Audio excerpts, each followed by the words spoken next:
I don't feel so hot today.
Shoot it, Jacoby. Ready whenever you are.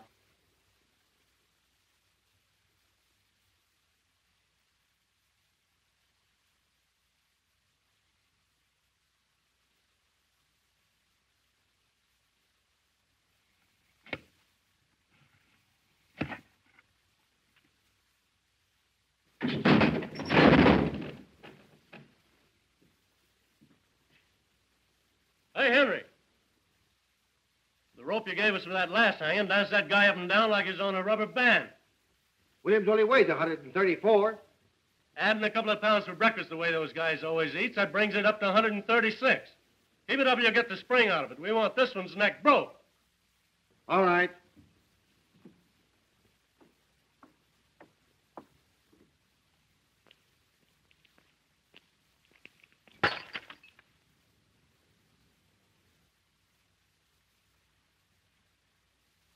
Hey, what's the idea of throwing things out of the window?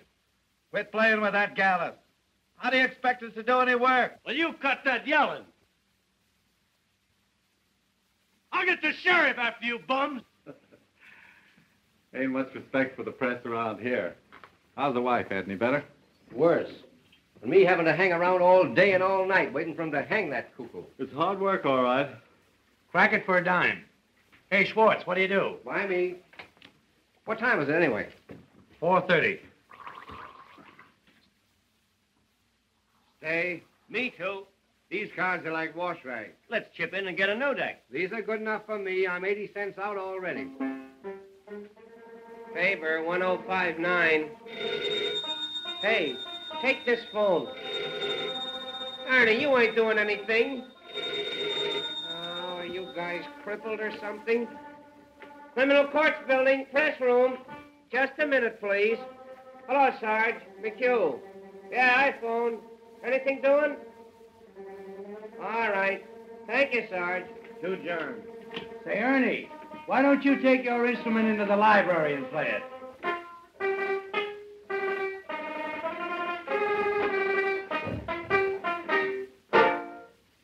Hello. Is this the home of Mrs. F.D. Margolis? This is Mr. McHugh of the City News Bureau. Is it true, madam, that you were the victim of a peeping Tom? Ask her if she's worth peeping at. Oh, now, madam, that ain't the right attitude to take. All we want is the facts. Tell her I can run up for an hour. Tell her to come over here. We'd like to reenact the crime.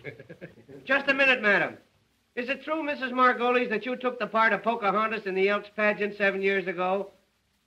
Hello? She hung up. Now, I wonder who was peeping in her teepee. Yep. No, Hildy Johnson, ain't it? Oh, hello, Mr. Burns. No, Hildy hasn't shown up yet. Hello, Benzinger. I just had an interview with Williams over in the death house. That jail is reeking with germs. Oh, believe me, the Board of Health is going to hear about the sanitary conditions over there through my paper.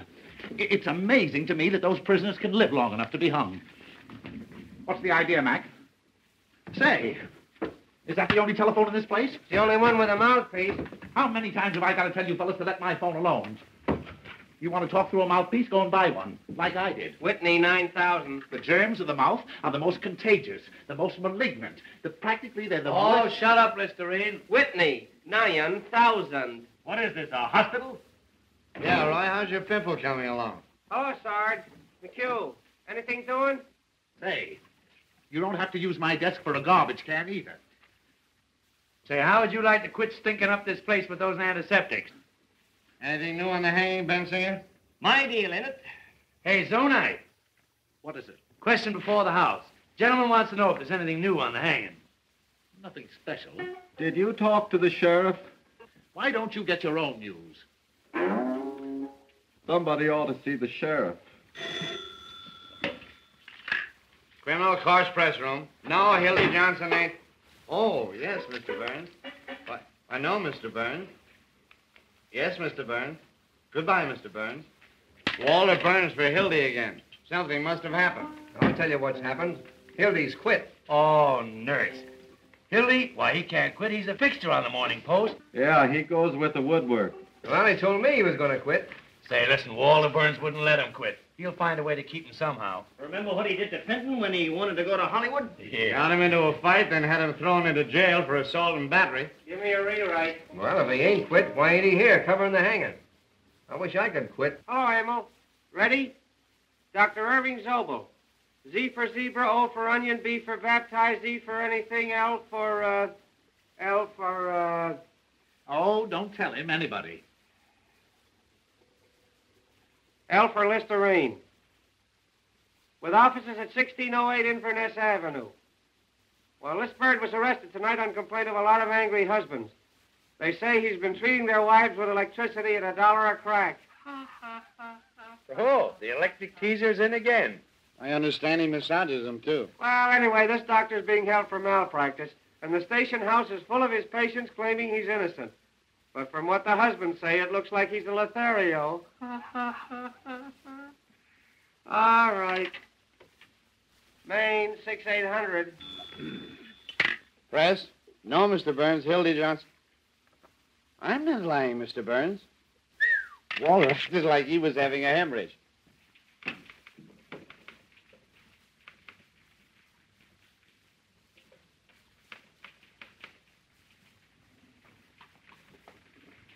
Did you find Johnson, sir? No.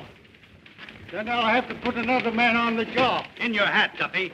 I'm after that bunch of lily-livered, pockmarked peanut politicians who think they're running this town, and Hildy Johnson's the only man on the staff I can trust tonight. But we have to have somebody, We've got to have Johnson. But you haven't got him. Oh, Butch!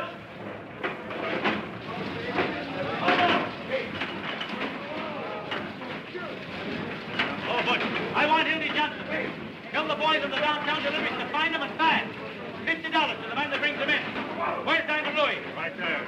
Hey, Waziski! O'Rourke! Louis!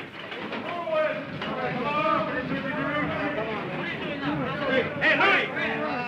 Louis! Come here. Hello, boss. Hey. Hey, where you going with that money? Hildy Johnson's missing. I want him. Get going. I did it. You know what I mean?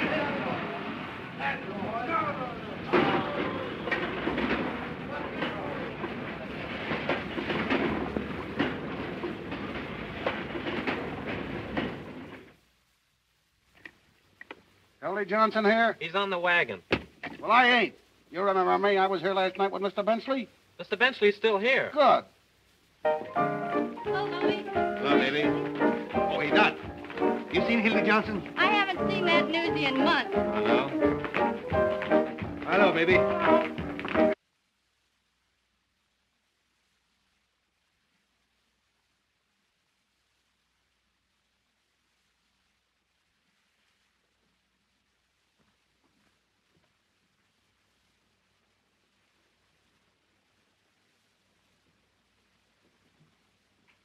Hi, Lizzie. I'm looking for Hildy Johnson.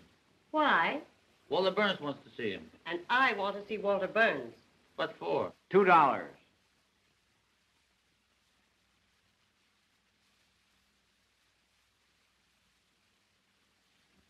$2, please. Oh, sorry. Well, darling, you're almost mine.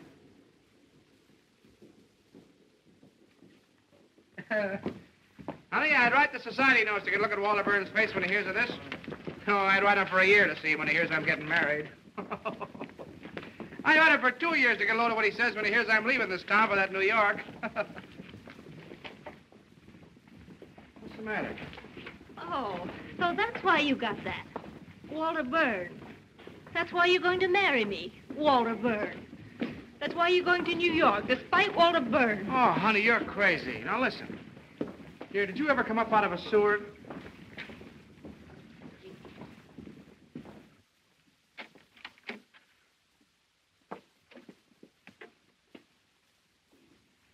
Listen, honey. Did you ever...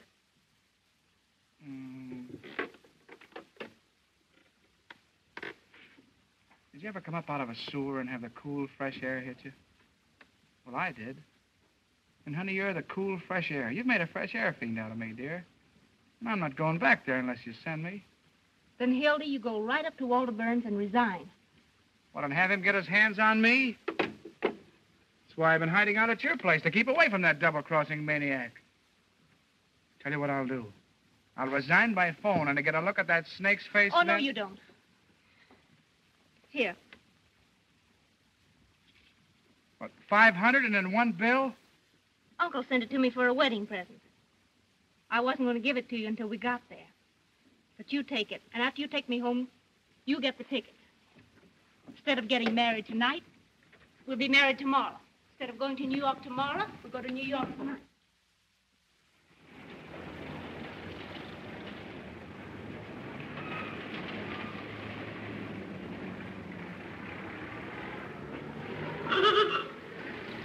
All we have to do is throw the old underwear in the trunk 24 hours earlier, that's all.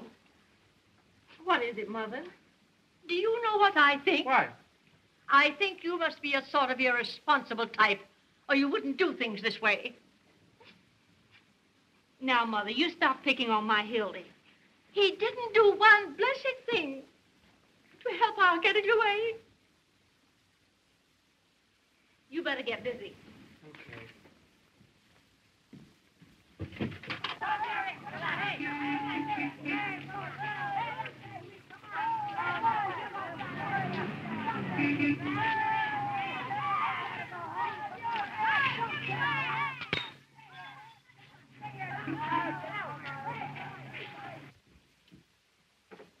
Oh, that's the dress you had on the first night I met you. You're the one I care for. Here. Wait a minute. Is that the dress you had on the night you said no?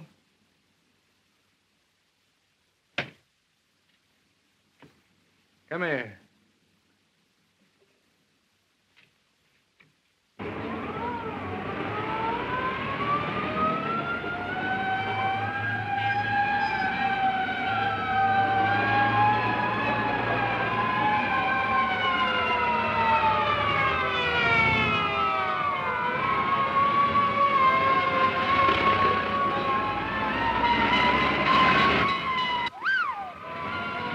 Movie house.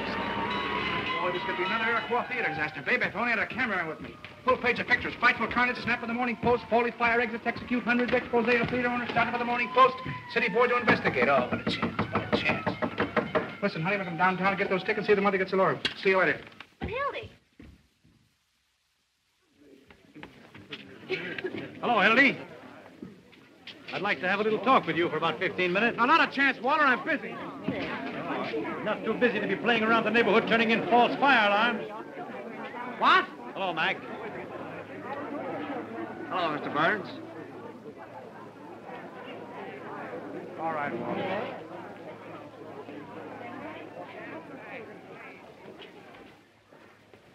Boy, I wish I could find a guy that did this.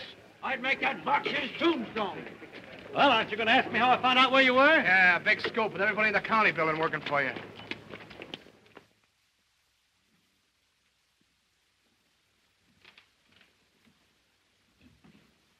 Set him up. Not for me. He'll take the same. So you're leaving me for marriage. Why? None of your business. How'd it happen? There was a move. Well, I guess that lets me out. I'll give you a farewell party. Thanks. But it hurts, Hildy, you're not telling a fellow after all I've done for you. You mean after all you've done to me? The time you sent me down to the lake to test that trick diving suit. That suit was about as waterproof as your straw hat. Filled so fast it took him a half an hour to pull me up. It was lucky I only went deaf. Didn't I go to the expense of hiring an airplane to take you up so you get your hearing back? To the further expense of bribing the pilot so he landed me in the middle of a strike massacre at Heron, Illinois? You scooped the whole world on the story. You made yourself the envy of every newspaper man alive. Oh, well, it was worth it at that. Even if I did get ridden out of town on a rail. With 8 bullet holes in a hat that cost me $6. And charged on the expense account at 15? And got away with it? Those were the days. Well, you'll certainly have a lot to tell the kids. Yeah. What kids? You're getting married. Well, why not? A guy's got to settle down sometime.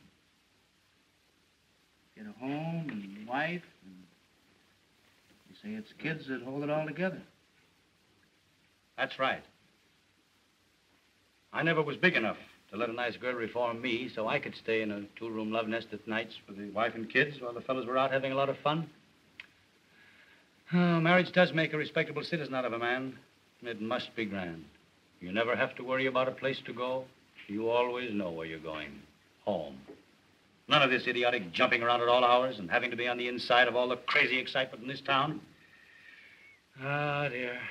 The 5:15 out to some quiet suburb. A home-cooked dinner every night at exactly 7. And by 10 in bed. Unless after the tapioca, the wife has some friends in for a neighborly chat. I don't blame you, Hildy. It sounds great.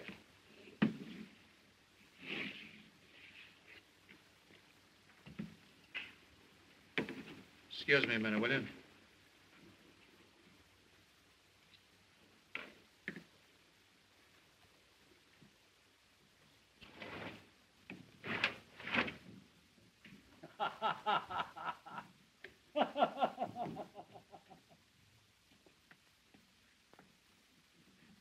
Come on, Schwartzy boy, deal him out, deal him out. Don't let that deck get cold. See if you can deal me a decent hand this time. Hello, wooden shoes.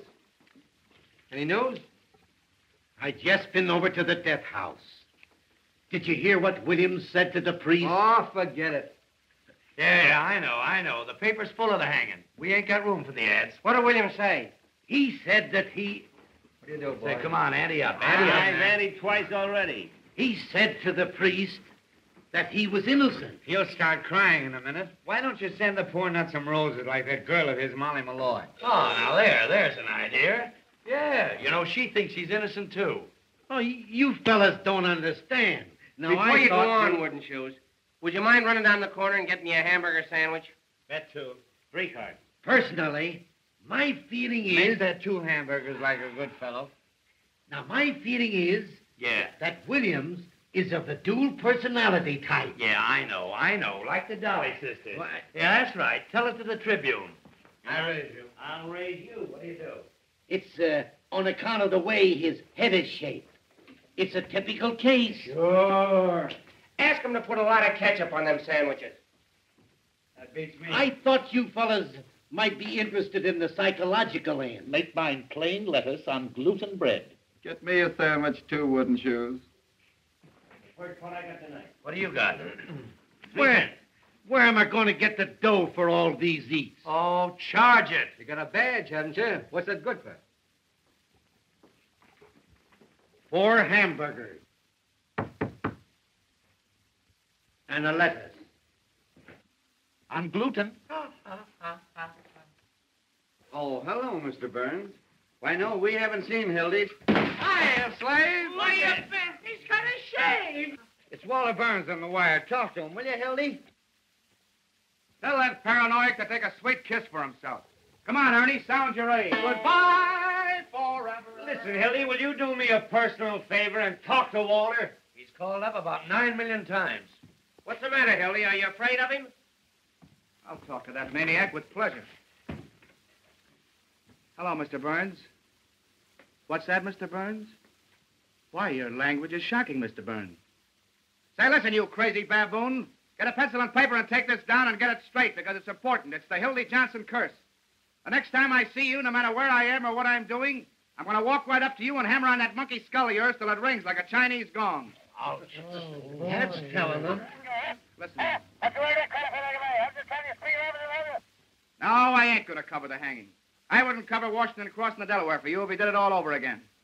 Never mind the Vaseline, Jocko. It won't do you any good this time because I'm going to New York. I didn't tell you that, did I? And if you know what's good for you, you'll stay west of Gary, Indiana, because the Johnson never forgets. And that, boys, is what is known as telling the managing editor. Why'd you quit? I'm getting married. You see those? 3 to New York tonight. Tonight? Yes, sir. What do you mean, 3? Me and my girl and her darling ma. Oh, look, he's in love. Tootsie. Is she a white girl? Has she got a good shape? Does Walter know you're getting married? Does he know? Shook hands like a pal. Offered to throw me a farewell dinner. That's his favorite joke. Farewell dinner. He poisons people out of him. Give me Tucker 2164, will you? Yeah, he got me into Pollock. Mike's filled me full of rot gut. I'd have been there yet if I hadn't been with the toilet. Imagine that guy trying to break up my marriage after shaking hands. Hello, Peggy. How are you, darling? Oh, I know, but... Oh, you bet I resigned. Right in his face, didn't I? 11:18 tonight, yeah. No. Why, the press room. Just dropped in to say goodbye to the boys, yeah. Not a chance, honey. I got a taxi waiting. Yeah. 10 minutes. Bye-bye, honey. Hey, where's the wedding? It's in New York, so you guys ain't gonna have any fun with it. No fake warrants or kidnapping the bride with me. Everybody's getting this New York bug. It's a rube town for mine. You want to look out, Hildy? They tell me all those New York reporters are Lizzies. Remember that one from New York last summer? With a toy bee? Now, there was a man. Boys, listen. Could any of you gentlemen tell me where the telegraph station is? You want to look out, Hildy? You'll be talking like that. Which one of those sissy journals are you going to work for? None of them. Who wants to work in the newspaper? Got a hobos full of dandruff and bump gin. They wheedle off of all of them. What are you going in for, the movie? The advertising business. 150 smackers a week. What? 150 what? Well, there's the contract. You guys got anything better to do down there? It is 150. You're gonna miss a sweet hanging. I'm not interested. He's going to write poetry about my lady's drawers. Can you imagine punching a time clock, sitting around with a lot of stuffed shirts, talking statistics? Why, you'd be like a fire horse tied to a milk wagon. Yeah? Listen to who's talking. Journalists. Peeking through keyholes. Running after fire engines like a lot of coach dogs. Waking people up in the middle of the night to ask them what they think of Mussolini. Stealing pictures off of old ladies of their daughters that get attacked in Grove Park. A lot of daffy Budinsky swelling around with holes in their pants, borrowing nickels from office boys, and for what? So a million hired girls and motormen's wives don't know what's going on. Yeah, your girl must have handed you that line. I don't need anybody to tell me about newspapers. I've been a newspaper man for 15 years, a cross between a bootlegger and a galoofer. And if you want to know something, you'll all end up in the copy desk, gray-headed, humpback, slob-dodging kind of she's when you're 90. You'll be out on the street the minute your contract's up. Oh, no, not me. My girl's uncle owns the business. Has he got a lot of jack? Choking him. What do you think he'd give us for a wedding present? A dozen doilies. $500 in cash. There ain't 500 in cash. There it is, except what it costs to get those tickets to New York. Let me count that. Oh, no, you don't. Boys, just a minute, please. What about a little bite? Scram. Jenny. Oh, there. Hey, Jenny. Can I wash up now, please? Yes. This place is beginning to smell like an owl's foot. Come on, Jenny. You don't want to wash up on a night like this. I'm going away. This is a holiday. Come on, give us a kiss. You Hildy Johnson, you keep away from me. Oh, what's the matter? Ain't I your fella anymore? I will. Come on, Jenny. I'll tell you what we'll do. You and I'll go round and say goodbye to everybody in the building. Oh, but we can't take this with us. Come on, Jenny. Come on. Hey! Look! Come on, Jenny. Waltz me around again, Jenny. Around again. Waltz me around again, Jenny. Hey. Around again. Waltz me around again, Jenny. Get out of here. What's the matter with you?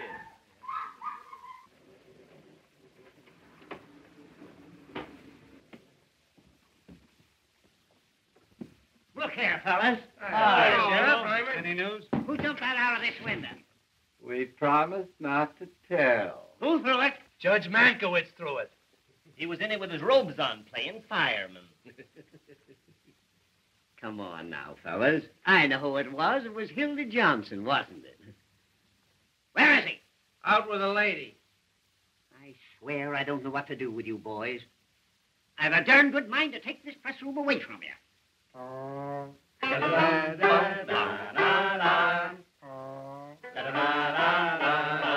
it!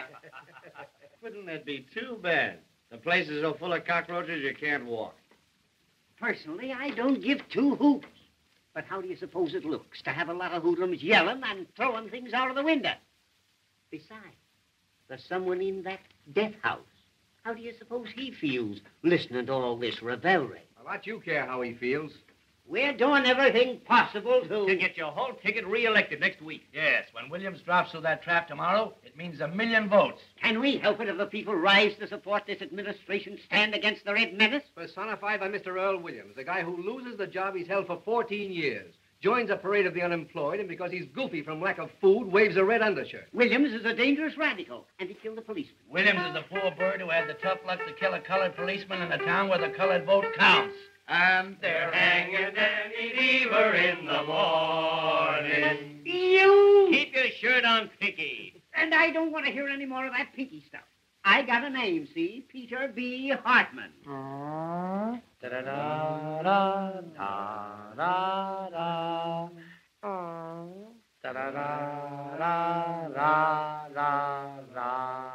it!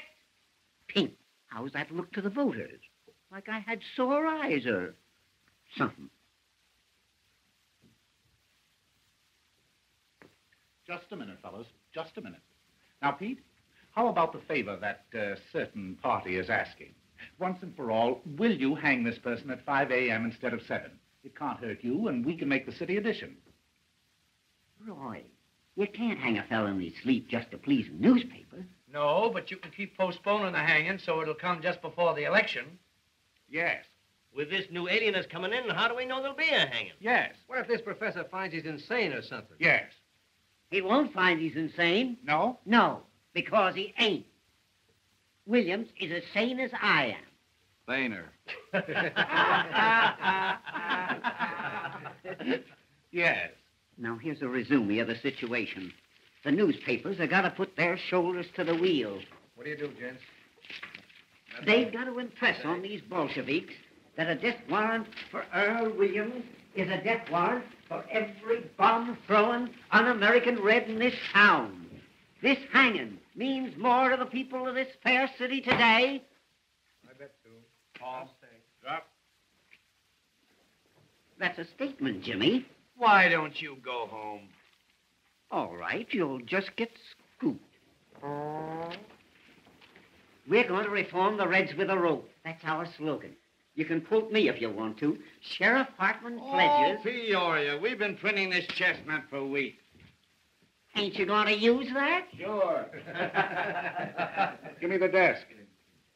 This is Bensinger. The sheriff refuses to move the hanging up 1 minute. No, I won't. That hanging's coming off exactly as per schedule. 7 o'clock in the morning, and not a minute sooner. There's such a thing as being humane, you know. All right. Just wait till you want a favor. Give me a rewrite. In the morning.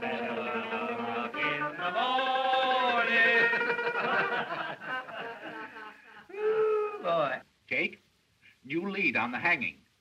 And don't use Hartman's name in this at all. Just say the sheriff. Why can't they jerk these guys at a reasonable hour so we could get some sleep? This new alienist, Dr. Max J. Egelhofer. That's right, from Vienna. He's going to examine Williams at the request of the United Federation for World Betterment. Oh, my, one of the biggest.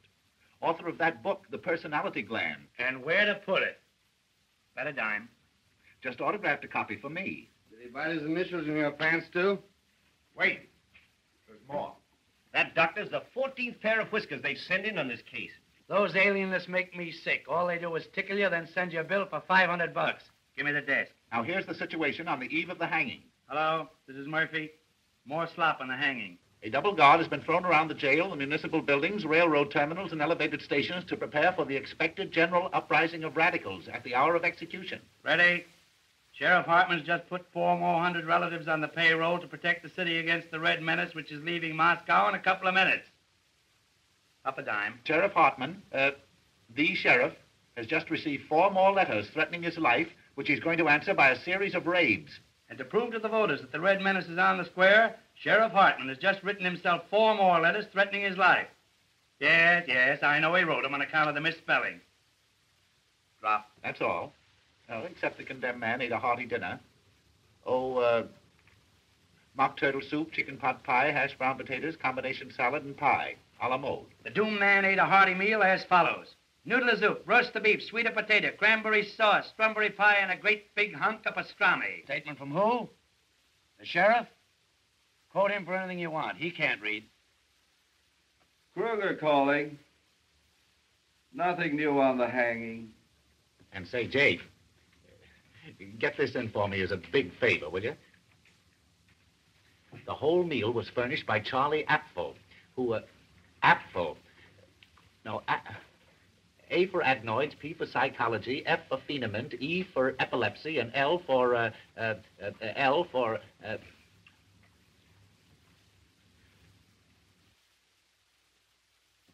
lay an egg. Certainly this is Bensinger talking. The proprietor of Apfel Wants to See You restaurant. That's it, yeah. Thank you. Shamey. Stinky Bensinger's going in for petty graft again. That means a new hat for somebody. I understand that's how Benzinger gets all his clothes. Sure, the greasy spoon gave him that overcoat when George Kidd Q-Chorus swung. If they ever stop hanging people, they'll probably go naked. Why don't you make a poem out of it, Roy? Hello, Molly. Uh-oh, there's a gleam in her eye. Don't look at me, baby. I didn't say a word. Hello, kid. How's the old Canadian again? Sure, and how are you, Molly? I've been looking for you, tramps. Kid, those are swell roses you sent, Earl. What do you want done with them tomorrow morning? A lot of wise guys, ain't you? What do you want in here? To tell you what I think of you. All of you. Keep your skirts on. If you was worth breaking my fingernails on, I'd tear your face wide open. What's the matter? What are you sore about, sweetheart? Wasn't that a swell story we gave you? Yeah. You crumbs have been making a fool out of me long enough. She oughtn't to be allowed in here. Yesterday I caught her using the drinking cup. I never said I loved Earl Williams and was willing to marry him on the gallows. You made that up. And about my being his soulmate and having a love nest with him. You've been sucking around that cuckoo ever since he's been in the death house. Everybody knows you're his affinity. That's a rotten lie. I met Mr. Williams just once in my life. He was wandering around in the rain without his hat and coat on like a sick dog the day before the shooting. I went up to him like any human being would. Asked him what was the matter. He told me about being fired after working at the same place for 14 years. I took him up to my room because it was warm there. Put that on your Victrola. Just because you want to fill your lying papers with a lot of dirty scandal, you got to crucify him. Make a tramp out of me. Got a match? I tell you, he just sat there talking to me all night. Never once laid a hand on me. Uh-oh. In the morning, he went away. And I never saw him again to that day at the trial. Tell us what you told the jury. Go on, laugh. I'd like to know some curses bad enough for your greasy souls. Sure, I was his witness, the only one he had. Witness? Yes, me, Molly Malloy, a common streetwalker. The only one with guts enough to stand up for him. That's why you're persecuting me, because he treated me decent, not like an animal, and I said so. Go into your dance, kid. This is the press room. We're busy. Why don't you go and see your boyfriend? Better hurry. He's left a call for 7 a.m. It's a wonder a bolt of lightning don't come down and strike you all dead.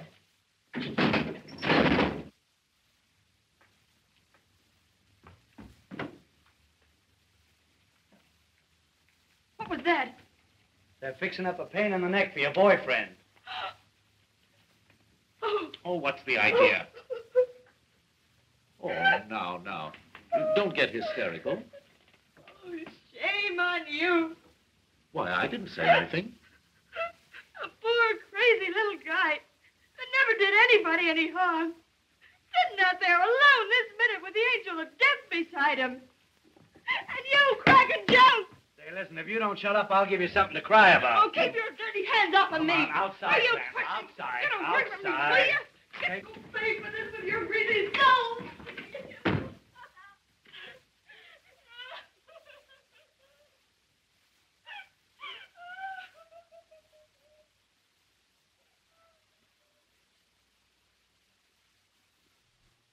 Well, you guys want to play some more poker?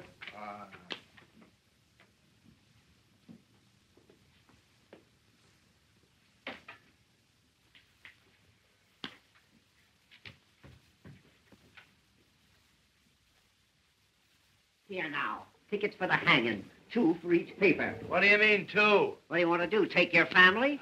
Hey, listen, Pete. The boss wants a couple for the advertising I department. promised to pay This it. ain't the Follies, you know.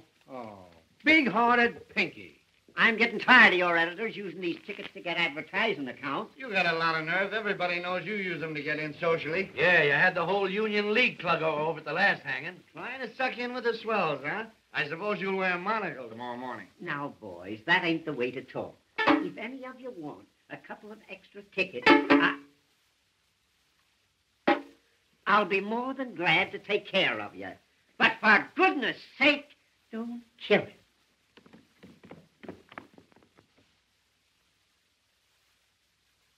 Hiya, boys. We cleaned up. Here. Get that copy of the Morning Post out of there. Johnson, what do you mean by throwing things out of the window?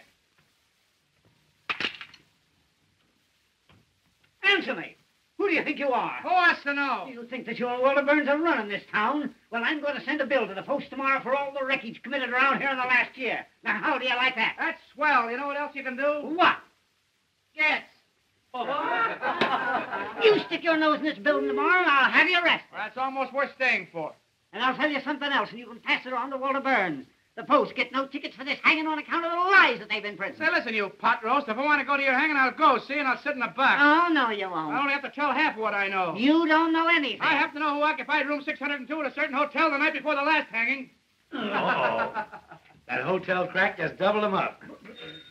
Say, Sheriff, Press room. tell me, just what hotel was that? For you, Sheriff.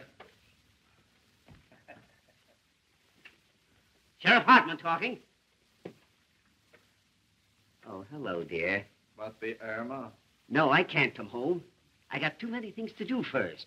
Getting ready for the hanging. Why don't you take him out to your house and hang him? I'll call you later, Irma. It is Irma.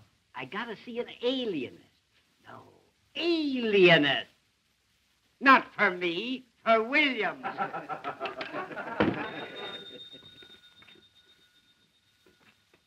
Press room. Oh? Hey, Hildy, your girl. Hello, PQ.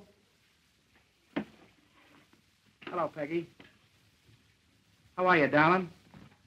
Yay, sandwiches. How about my plain lettuce? Hamburger for me. I ordered one, didn't I? You did not. This way, wooden shoes. Why, darling, what's the matter? I distinctly said gluten. But listen, sweetheart. I just dropped in to say goodbye to the fellas. Do you remember I told you? Say, will you guys talk or something? Telephone. Don't bother about it. Yes, I got a taxi waiting. Hey, go easy on that ketchup. I'm responsible for it. Listen, dear, I got the tickets right in my pocket. Well, now listen, honey, if you talk like that, I'm going to go right out and jump in the lake. I swear I will, because I can't stand it. Listen. We're listening. I love you. I said I love you. Oh, give him a break, Ernie. Well, that's more like it. Feel better now? Well, smile. And say something. Well, you know what I want to hear. Come on, tell me you love me. Well, come on, tell me you love me. Tell him you love him and we'll all go to sleep. That's the stuff. Yep. Listen, dear, will you wear that little blue straw hat? Wait a minute, I'll see. Are you happy now? I'll bet you're not as happy as I am. Well, I'll bet you anything you want. All right, Don, I'll be there in 5 minutes. Really, this time. Bye-bye. Hildy, here's Walter again. Tell him to give us a rest, will you? So you're just making a nuisance out of yourself. What's the idea of calling up all the time? No, I'm through with newspapers. Well, who cares what you think of me? I'm going to New York tonight, right now, this minute. No, you... Hey, you going, Screwy? Hey, Pinky! Stick that among your souvenirs. Hey, Hildy, you'll get us in an awful jam. Now, listen, if Walter calls up again, tell him to put it in writing and send it to Hildebrand Johnson, Waterbury Adams Corporation, 735 Fifth Avenue, New York City.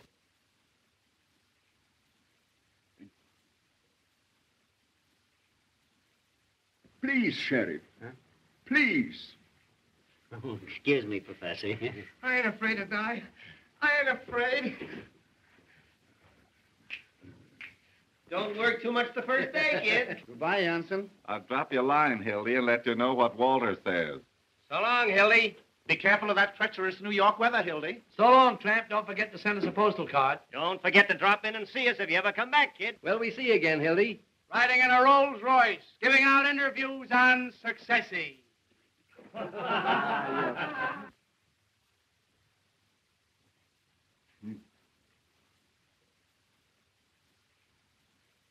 Now, we shall reenact the crime. Have you a gun, Sheriff? Huh? A gun.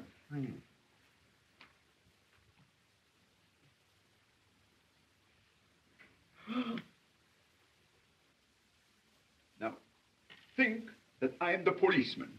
You understand? I am the policeman. Now, where exactly did you stand? Show me.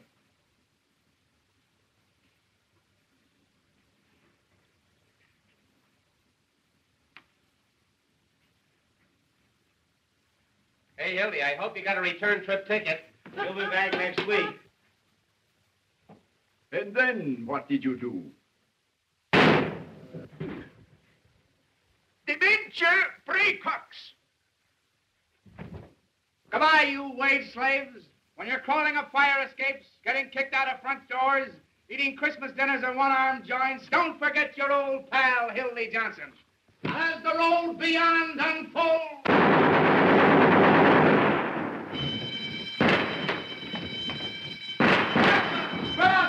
It's a jailbreak! Hey, Jacoby, what's the matter? What's happened?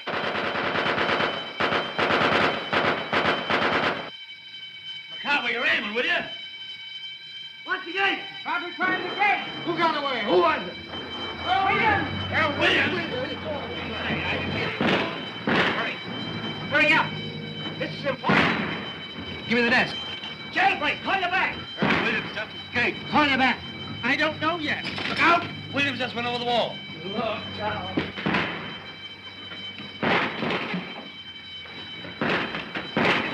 Quick! Hello, Walter. Hildy, get this. Earl Williams just landed out of the county jail. Yep. Don't worry, Walter, I'm on the job right.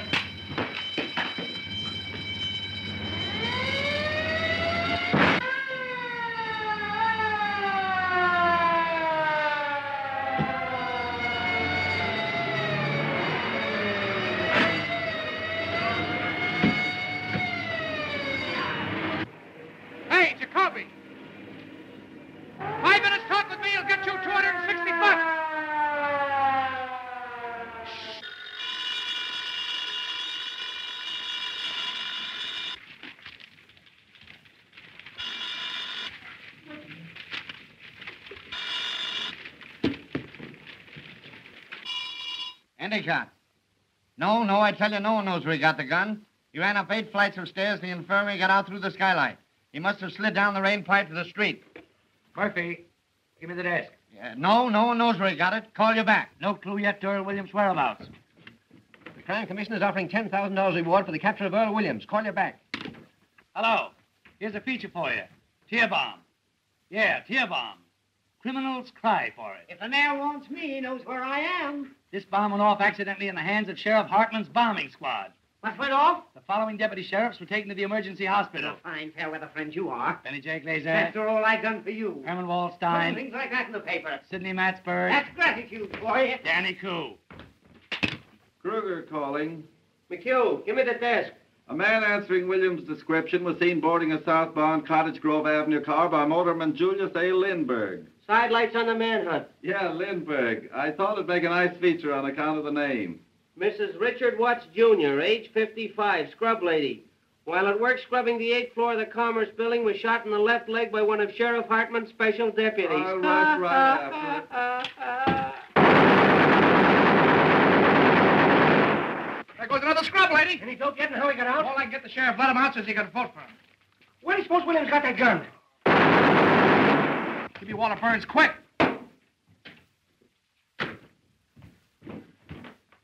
Hello, Walter. Hildy. I just got the whole story from Jacoby. Exclusive? Right, and it's a pip. Only get this, it cost me $260, see? Don't waste time. Give me the story. All right, I'm telling you. First, I had to give Jacoby all the money I had on me, and it wasn't exactly mine, and I want it back. How'd you get the gun? Did you hear what I said about the money? Yes, now go on. All right. Boy, it's the jailbreak of your dreams. This profound thinker from Vienna decided to make Williams reenact the crime. Well? Well, I'm coming to it. Will you shut up? Of course, he had to have a gun to reenact it with. And who do you suppose supplied it? Who? Peter B. Hartman, B for brains. No, I'm not kidding. The sheriff gave his gun to the professor gave it to Earl, and Earl shot the professor right in the belly. The professor's in the hospital, Williams is evaporated, and the sheriff's gone nuts. Ain't it perfect? Fine work, Hildy. Save the violence. I want that money, $260. No, I tell you, I'm not going to cover anything else. I'm going away. Listen, that's the money I got to get married on. I just did this as a personal favor. I gave Jacoby all the money I had on me, and I want it back. Well, when will you send it over? Right away, Hildy. Tell him to hurry, and I'll wait for him here, right? Hello, Peggy. How are you, darling? What was that? Oh, I was just telling Walter I was through, that's all. You haven't done something foolish with our money. Oh, no. Then I think I better take care of it from now Oh, on. now, listen, sweetheart, everything's going to be perfectly all right. Then you haven't got it. Well, no, not right now, but he's going to send it over. Walter, I mean. The boy will be here any minute. Walter, oh, Hildy. Oh, listen, sweetheart, I wouldn't have had this happen for the world. But look, this is what happened. I know. Well, I can't tell you if you won't listen. I had to give Jacoby the money so he wouldn't give the story to the other papers. Every time I wanted you for something. My birthday, New Year's Eve when I waited up until 5 in the morning. Well, I know, but a big story broke. It's always the big story.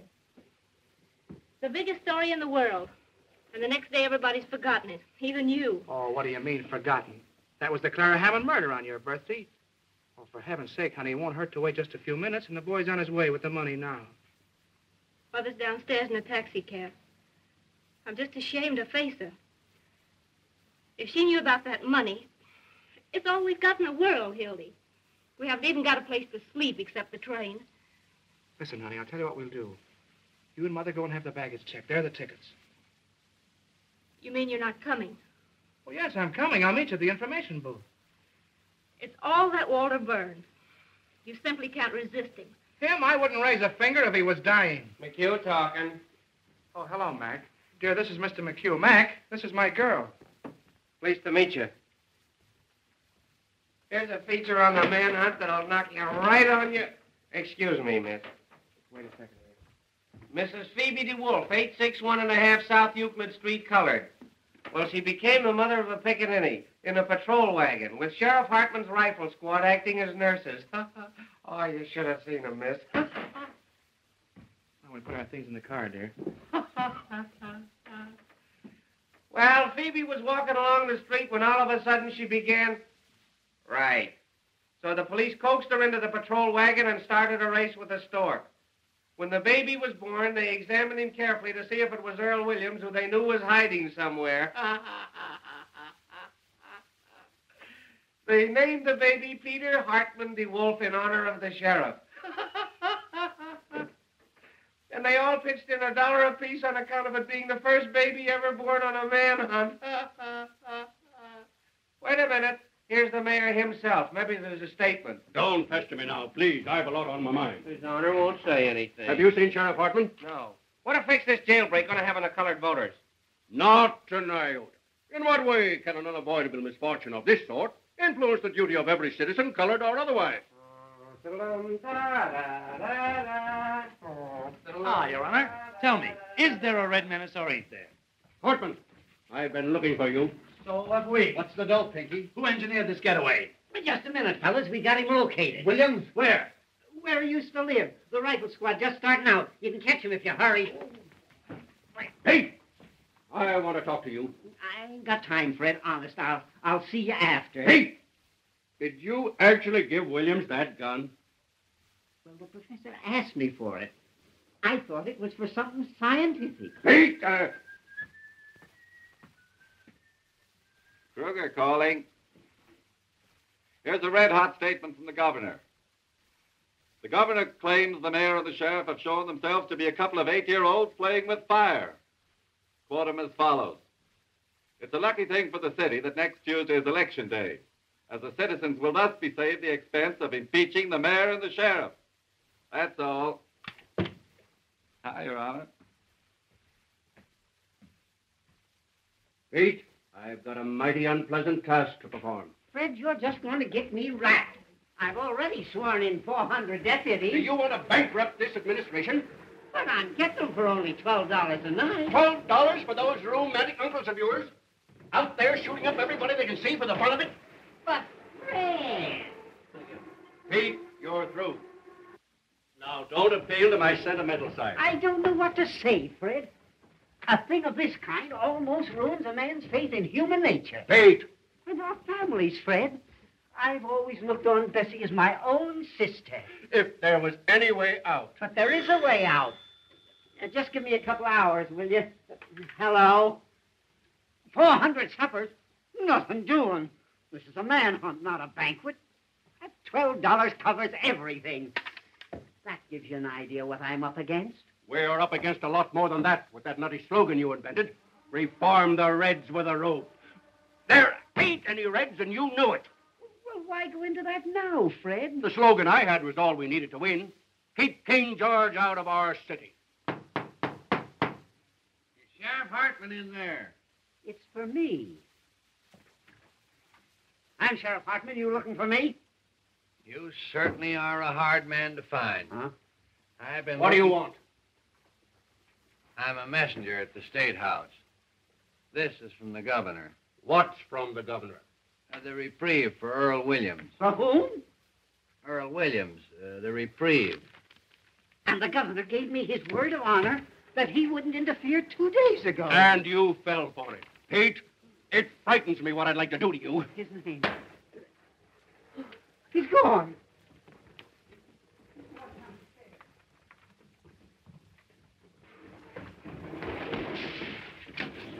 Was there anybody here for me, wooden shoes? No, Mr. Johnson. Oh, that double-crossing louse?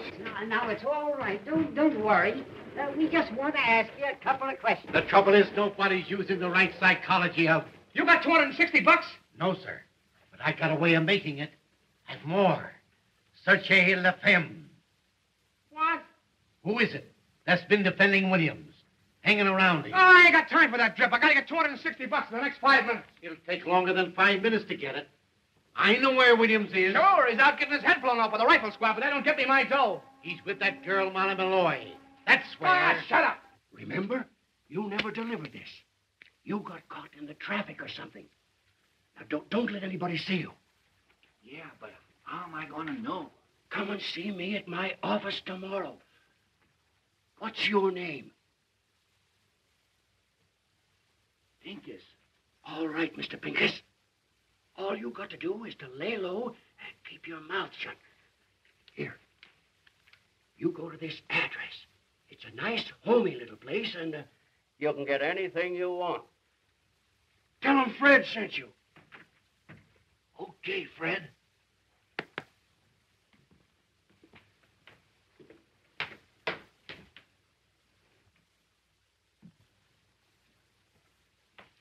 Can you imagine wooden shoes? This time no more, I'd have been a gentleman. I'll ask Louis if you got the dough. Huh? She sent him a lot of roses, didn't she? Yeah, stick your roses. Come on, Louis, give me the dough. I'm in a hurry. I'll bet you I'm right. Oh, you... No, not you. Hey, what are you talking about? Did Walter send you over here? Sure. In case you need any help, you know what I mean? Yeah, but the $260. What, the $260? The money I spent on the story. Walter promised to send somebody over here, but I can't wait, so... So what? You always got a lot of dough on you, Louis. Oh, so you want from me, huh? Yeah. Well, I don't know. That's a lot of money, you know what I mean? Listen, Louis, my whole future's dependent on this. My girl's waiting at the train. We're going to New York tonight. I've only got 15 minutes. If you promise to give me this, Louis, I swear that I'll... Look. Walter's going to give it to me the works, Hildy, if I help you turn out on him. No, he knows I'm going. He gave me permission. I just did him a swell favor and we're pals again. Oh, yeah? Yeah. Well, I'll tell you what I'll do with you. I'm going to take the chance. Ah, that's the stuff. I'll write you a note. You can give it to Walter and get the dough. You're a white man, Louis. I'll tell you what I'll do. I'll give you $150 for the dead. Hey, wait a minute. That's taking advantage. Well, it's the best of what I can do. I lose almost $100 that way. That's 110 you lose. Say, Louis, give me 200, will you? 150. All right. Give me the dough.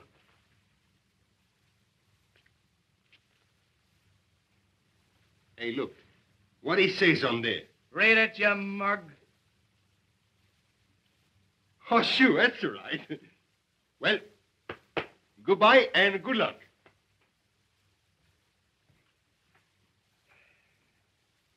Oh, I'm going to look you up in New York if there's anything wrong with this. You know what I mean?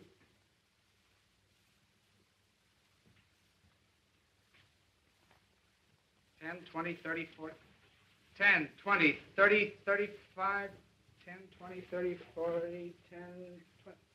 Oh, anyway, I get out of this place. They're after me with searchlights. Put down that gun. It ain't loaded. I fired all the bullets already.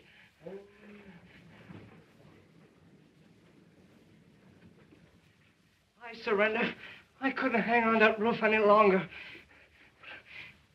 I ain't afraid to die. I was telling the man that when he handed me the gun. Waking me up in the middle of the night. Talking to me about things he don't understand. Calling me a Bolshevik. I'm an anarchist. It's got nothing to do with bombs. It's the philosophy that guarantees every man's freedom. And all those poor people being crushed by the system. And the boys that were killed in the war. And in the slums, all of those slaves to a crust of bread. I can hear them crying. Shut up a second, will you? Go on. Take me and hang me. I've done my best.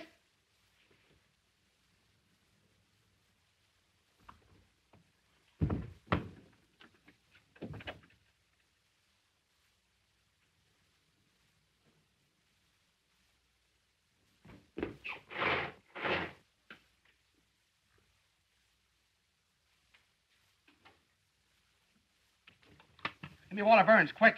Right. Hello. Oh, hello, Peggy. Listen, have a heart. Something terrific is happening. Hold the line a minute, will you, dear? Hello, Walter. Hildy, come over here right away. Yeah, wait a minute. Listen, Peggy, dear. Oh, please, don't start to bone me out now in a terrible jam. Hold the line, dear. Walter, get this. I can only say this once. I just captured Earl Williams. Yeah, here in the press room. What? Honest, come over here right away. I need you. Now, listen, dear. Please don't start to cry or I can't tell you. Get this. I just captured Earl Williams, the murderer. Yeah. Please don't tell anybody. Well, I know, honey, but I can't. Listen, well, don't you realize, honey? Please, this is the greatest thing that's ever happened in my life. Dear, listen, honey, please. But... Now, wait a minute, Molly. They got him surrounded someplace. Gonna shoot him like a dog. Get out of here, Molly. If you're smart, you'll get out of here. They're looking for you, too. Tell me where they've gone. I ain't afraid of them, the yellow murderers. Lincoln first. Oh. Well, Shh. Who is it? Me. I got a clue. Be right with you, wooden shoes. Get back in there. What is this? Double cross? I'm trying to save him. This is very important. It's a cop. Keep him quiet and I'll get rid of him. Hello, wooden shoes. Thank you for the roses, Molly. How'd you get here? I came down the rain pipe. I didn't mean to shoot him. I don't know what happened. But you can't stay here. They'll get you. I don't care anymore. You gotta hide. The rats. No, don't do anything. I'm ready to go. I don't care. It's better to die for a cause than the way most people die for no reason. Oh, you won't die. They'll never get you. I ain't important. It's humanity that's important. Like I told you, Molly, humanity is a wonderful thing. No, it ain't. They're just dirty murderers. Look what they've done to you. And to me. That's because they don't know any better. You're too good for them, that's why. You're good, too. Me? Yeah. I think you're wonderful. I made out a statement today and left it with the warden so that when I was dead, people would understand what I meant. There was a lot about you in it. I said, you were the most beautiful character I ever met. Yeah? So this is the time for you to print my theory of crime prevention. Okay, you run along and write it out for me. And hurry up, will you? Get back. The fellas are coming. To find him. There's no place else. Shh. Who locked the door? Coming, Mike. He's got to get back in there. Give me an idea. Oh, get in this desk. What's going on in there? What good will it do? I'll get you out in 10 minutes. Open up in there, will you? All right, all right. Go on, please. They'll find me anyway. I'm coming. Keep quiet. Don't even breathe. I'll be right here. I won't leave you. Hey! Well, what are you trying to do? Kick down the building? Kind of exclusive, ain't you? Molly! Oh, I beg your pardon. City desk. What's the idea of locking the door? Well, I was interviewing her. The desk. What was he doing to her? With the blinds down. Oh, well, you fellas don't understand. You still here? Boy, some Halloween going on out there. They got the whole police department standing in the rear. Hello, Murphy calling. Give me the desk. Any news? I was never so tired in my life. They surrounded the house, but Williams wasn't there. No luck on Williams yet. Call you back. Oh, what a case. You miss your train? Kruger calling. I'm out with Sheriff Hartman's deputies. Yeah, I'm in a drugstore. Well, call me back if you don't believe me. Come on, operator. Fitzroy, 2500. Molly, can't you flop somewhere else? Smell. Fleur de floozy. Makes me passionate. Look out. She'll start bawling again. Why don't you let her alone? Say, when did you two get so chummy? Told us he was interviewing her. Are you back in the job again? Hello, Sarge. McHugh. Anything doing? You still here? I'm trying to hang something on us, if you ask me. I'm waiting for Waller. Promised to send a guy over with some dough. Hey, this looks good. An old lady just phoned the detective bureau and claims Earl Williams is hiding under her piazza. Tell her to stand up. Oh, now, just the same, fellas, that sounds like a pretty good tip. Shall we go out after it? Oh. Yeah. Say, I'll cover this end for you. God, let's do any more going out. Who pulled the shades down? Molly likes it that way. Hey, I got a hunch Williams ain't any place they've been looking for him. He might be right here in this building. Sure, hanging around like a duck in a shooting gallery, I suppose. Bright guys. Now, there's the skylight he got out of. But how could he get from there to the ground? I'm pretending there ain't no Earl Williams. Look, he could have jumped over to this roof. That's only about 4 feet. Yeah, once he got on this roof, he could slide down the rain pipe and come in any of the windows on this side. Well, if the story's going to walk right in the window. Well, the mastermind's at work. Why don't all you guys go home? Williams will probably call on you. Well, there must be something in what Ed says, or they'd certainly have nabbed Williams by now. The whole city's inside out looking for him. Well, if he came in this building, it's a cinch he's still here. There hasn't been a chance for a flea to get through those cops downstairs, unless it's one that fell off of the sheriff. What's happened? Oh, you still here, Johnson? I thought you were going to New York. Is this the only place you can find to sit in? This chair and this desk are my property, and I'm not going to have anybody using them. Anybody. What are you looking for, Roy? I forgot my aspirin. Oh, you don't want to use aspirin. It's bad for your heart. Is it really? Yes. You know, I felt little palpitations around here every time What's I the matter, Roy? You sick? Sick? Say, if I haven't got the grip coming on, I miss my guess. Get some tonsilline. Tonsilline? Yep. Never heard of it. Is it any good? Oh, it's great. It broke up my cold in 5 minutes. 5 minutes? 5 minutes? 5 minutes. What's the name? Tonsilline, T for taffy, O for ox, and N for nuts. Get the tonsilline. I know how to spell it. Any drugstore? Any drugstore. I'll get me some. That drinking cup.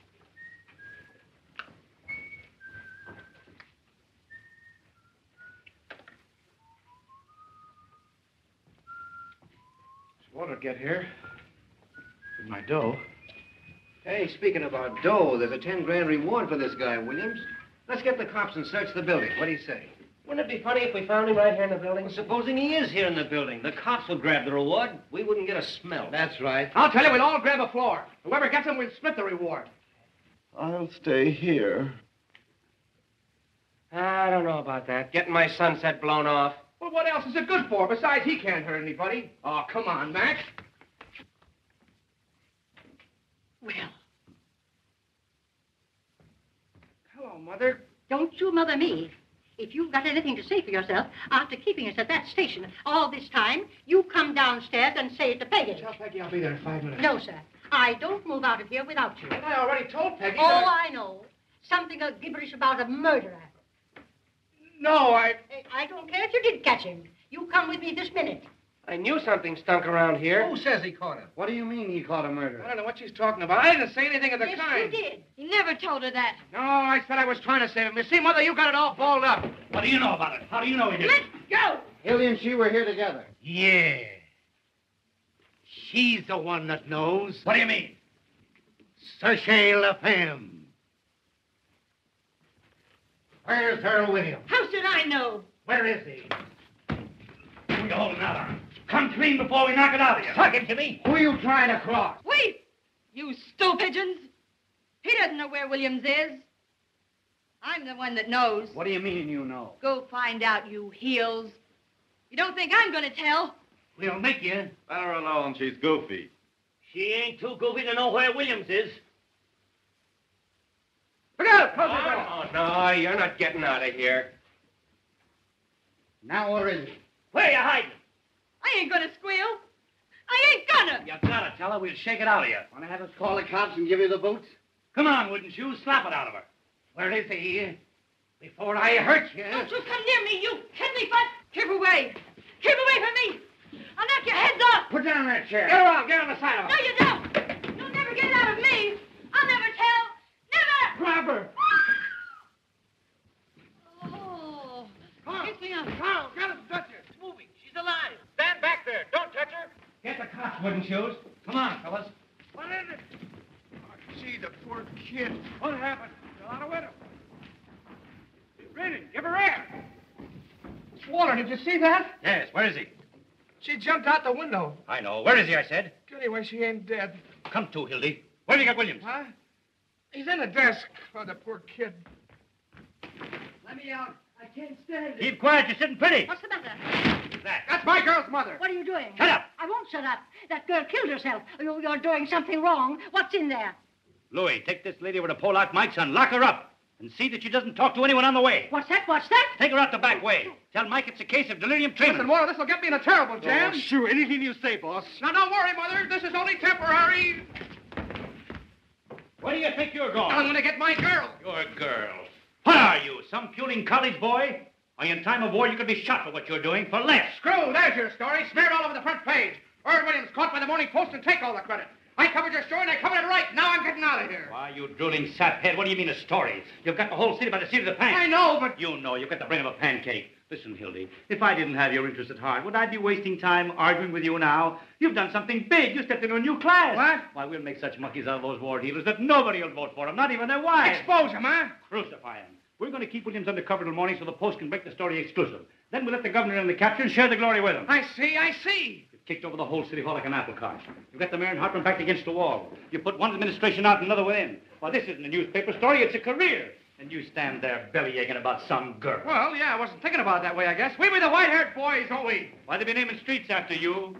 Johnson Street. You and I and the governor are going to run this town. No, we can't keep Williams here. One of the fellows... I'm going to take him over to my private office, which is our phone. That one, how are you going to take him? They'll see him. Not if he's inside the desk and carry it over. Can't do that. A swarm with cops outside. We'll lower out the window with pulleys. Hildy! What? Snap into it. Grab that machine and start punting How on the much do lead. you want on it? All the words you got. Where's the paper? Give me Duffy. Hello. Can I call the mayor and animal at bay? Call him a lunch, child, if you want. Duffy. How about the time he had his house painted by the fireman? Give him the works. Hello, Duffy. Get set. We've got the biggest story in the world. Earl Williams caught by the Post exclusive. Send word down to Butch McGirt. I want 10 huskies to lamb right over here. Press room, criminal court building. Butch will get that desk out. Nothing's ever stopped those boys. Well, they start shooting. Fine. Now listen, Duffy. I want you to tear out the whole front page. That's what I said. The whole front page. Out. Johnson's running the lead. Hildy! What the devil do you want? Hildy! Stick to Chinese earthquake. Miss, you can't come in here. Wait a minute, Duffy. Now look here, little girl. You're doing this to him. He was going and you stopped him. Now, listen, dear. Something terrific has happened. I was going to tell you, but I couldn't. You'll tell her nothing. She's a woman, you fool. I'm not going to let you do it. Holy jumping. Darling, this is the biggest chance of my life. Keep quiet. You don't want to marry me, that's all. That isn't true. Just because you won't listen to me, you say I don't love you. When you know I'd cut off my hands for you, I'd do anything in the world for you, anything. Jump the League of Nations. Spike it. You never intended to be decent and live like a human being. You were lying all the time. Well, all right there, if that's what you think. Hey, Sebastian jumping. I'm trying to concentrate. Oh, I see what you are now. Just a bum, like him. Sure, that's what I am. No, leave the rooster story alone. That's human interest. You're just a heartless, selfish animal without any feelings. It's all your fault. And if you Shut up, will you? Let me talk to Butch. Sure, that's what I am, a bum without any feelings, and that's all I ever want to be. Then get hold of Butch as fast as you can. You never did love me. Or you couldn't talk to me that way. You want me? You'll have to take me as I am instead of trying to make a floozy out of me. I'm no stuffed shirt writing peanut ads. I'm a newspaper man. Here come Kid fast. Get back in there, you mock turtle. Hello, Duffy. The edition gone in yet? Well, don't. Never mind the mail trains. You're not working for the advertising department. Keep on this wire. Oh, nuts.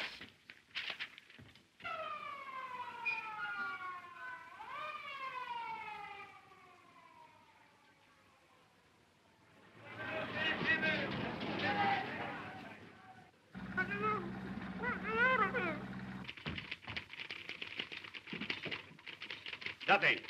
Duffy! I told him to stay on this phone. Now the moon is out.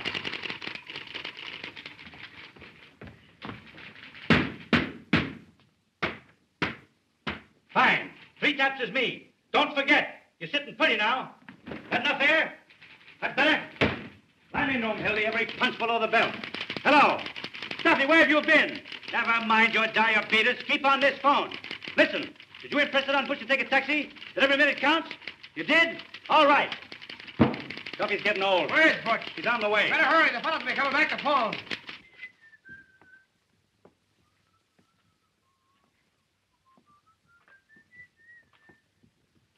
How is she? Don't know yet. What's your lead, Hildy? While hundreds of Sheriff Hartman's paid gunmen stalked through the city shooting innocent bystanders, spreading their reign of terror, Earl Williams was lurking less than 20 yards from the sheriff's... That stinks. Aren't you going to mention the Post? Don't we take any credit? I got that in the second paragraph. Who's going to read the second paragraph?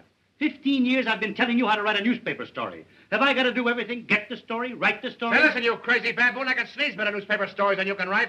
You ought to be back chasing pictures. You were good at that. Well, you ungrateful windbag. Who wrote the Fitzgerald confession? Who wrote the Ruth Randall diary? How about the Dayton flood? Even the telegraph operator was crying. Make me cry now. Duffy, what's the name of that religious editor of ours? The fellow with the dirty collar. Sipper what? Well, tell Sipperly I want to see him right away. You know what I'm going to do? Yeah. Talk yourself to death. Yes. I'm going to get Sipperly to make up a prayer for our fair city in 8-column Old English boldface right across the top of the paper. Our Father, there were 421 murders in this our fair city last year. All in religious lingo, see? Our Father. What a prayer. What an idea. Uh-huh. You better pray that desk will float over to your office. Wait. I've got an inspiration. Here's your lead. Now take this down just as I say it. Someday you're going to do that, and they're going to belt you right in the jaw. The Post again rode to the rescue of the city last night in the darkest hour of our history. Earl Williams. Earl Wilson, the Bolshevik tiger leaped snarling from the gallows upon the flanks of the city. He was captured. I got you. Go on from there. Who's that? Who's that? What's the idea in locking this door? That's Benzinger. That's his desk. What's his name? Benzinger, the Tribune. I'll handle him, the Tribune, eh? Come on. What's the idea in locking that door? Haven't you any better sense? This isn't a private office, and you ought to know better. Oh, Mr. Burns. Oh, my, it's quite an honor having you over here. Hello, Benzinger. If you'll excuse me, please, I just want to get... Quite a coincidence, my running into you tonight, isn't it, Hildy? Yeah. Well, how do you mean? We're just having a little chat about you this afternoon. That's nice. With our Mr. Duffy. Oh, really? Nothing detrimental, I hope. Well, I should say not. Say, that was one swell story you had in the paper this morning. Oh, did you like that, Mr. Burns? Well, did you like the poem? The poem? The poem was great. Wasn't it? Especially that ending. And all is well outside his cell, but in his heart he hears the hangman calling and the gallows falling in his white-haired mother's tears. Heartbreaking, isn't it? How would you like to work for me?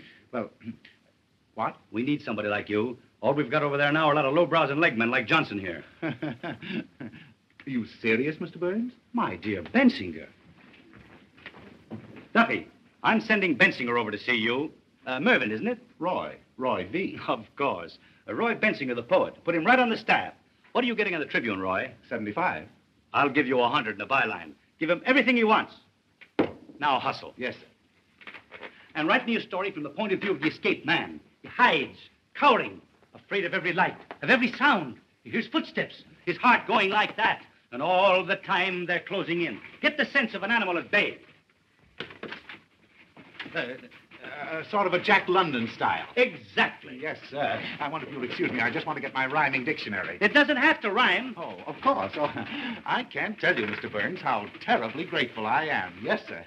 You don't suppose there might be an opening sometime for a foreign correspondent? I parlez-vous a little French, you know. I'll keep you in mind, Roy. Oh, thank you, sir. Oh, thank you. Yes, sir. Au revoir, mon capitaine. Bonjour.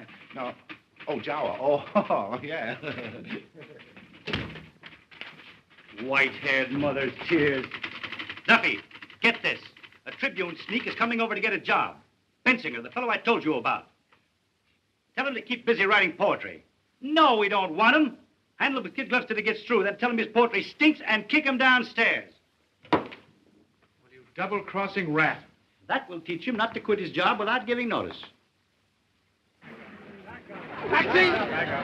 Taxi! The Morning Post building, quickly. Oh, I beg your pardon. Taxi! Terrier, will you? Don't stand like a frozen robin. Oh, you've just jazzed up my whole life. That's what you've done. You ought to have our plans set when Butch gets here. Butch. He'd go through fire for me. Fine horses bustle I turned out to be. No, the window's out. We'll have them carry it out of the building. Gee, she was the most wonderful girl I'll ever know. She had looks, brains, spirit, everything. Who are you talking about? My girl, what do you think? Mumbling about your girl now? You've got a story to write. Practically chased her out like she was some pickup. You acted like a man for the first time in your life. I'll never love anybody else. They don't come twice like that in a man's life. You'll sleep it off. Gee, when she was sick in the hospital and you sent me on that wild goose chase all over Kentucky, she never even complained. Sick in the hospital. Well, she was. She nearly died. I see. She never complained. She just nearly died. Gee, this time tomorrow, I'd have her on the train. On my way to New York. Hildy. I was in love once. With my third wife. I treated her white. Let her have a maid and everything. I was sweet to her. Who wants to hear about your wife? I trusted her. Then I let her meet a certain party on the Tribune, and what happened? One night I came home unexpectedly. I let myself in through the bedroom window. End of story. I don't want to hear about your troubles. And the very next morning, what do I find on the Tribune? All over the front page. My traction story that I've been fool enough to tell my wife. Yeah, you know a lot about women, you do. You and that stable you keep. You never met a decent woman. You wouldn't know what to do with a pure girl. Oh, yes, I would. You take that back! What do you think women are? Flowers? Now, take that dame that shot the dentist. And Mrs. Vermillion. Husband comes home all worn out, hungry, takes a spoonful of soup, falls dead. Arsenic. And Mrs. Petrus burning her husband up in the furnace. If you'd been in this business as long as I have, you'd know what women are. Murderers. Borgias. Boy, I'm a sap falling for your line of... Johnson Street. You've had a good rest. Get back on the story. Here, you're just nervous. Sure, I'll take that. I'll get stewed tonight, and I'll stay stewed the rest of my life. I'll be a newspaper man right in your class. Got my bustle in a monkey cage.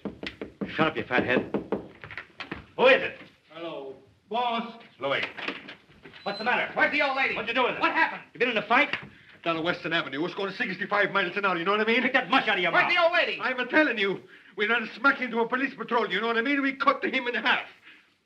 Was she hurt? Tell me, where is she? I'm telling you. Can you imagine bumping into a lot of cops? They come running after like the oranges. Well, what'd you do with her? Oh, search me. When I come to, I was running down 35th Street, you know what I mean? Well, you were with her. You were in the cab with her, weren't you? Yeah, was I? The taxi driver, he's got to knock cold. Butterfingers? I'll give you an old lady to take somewhere and you hand her over to the cops. Hey, what do you mean, I hand? The police patrol was on the wrong side of the street, and there you got it. And now everything's fine. She's probably squawking her head off in some police station. I don't think she's talking much. You know what I mean? No, don't tell me. Was she killed? Was she? Did you notice? Say, with that rap what I got against me, and that bank job, and the big blow right here, I should stick around asking the questions from a lot of cops. Oh, sure. Dead. Well, that finishes me.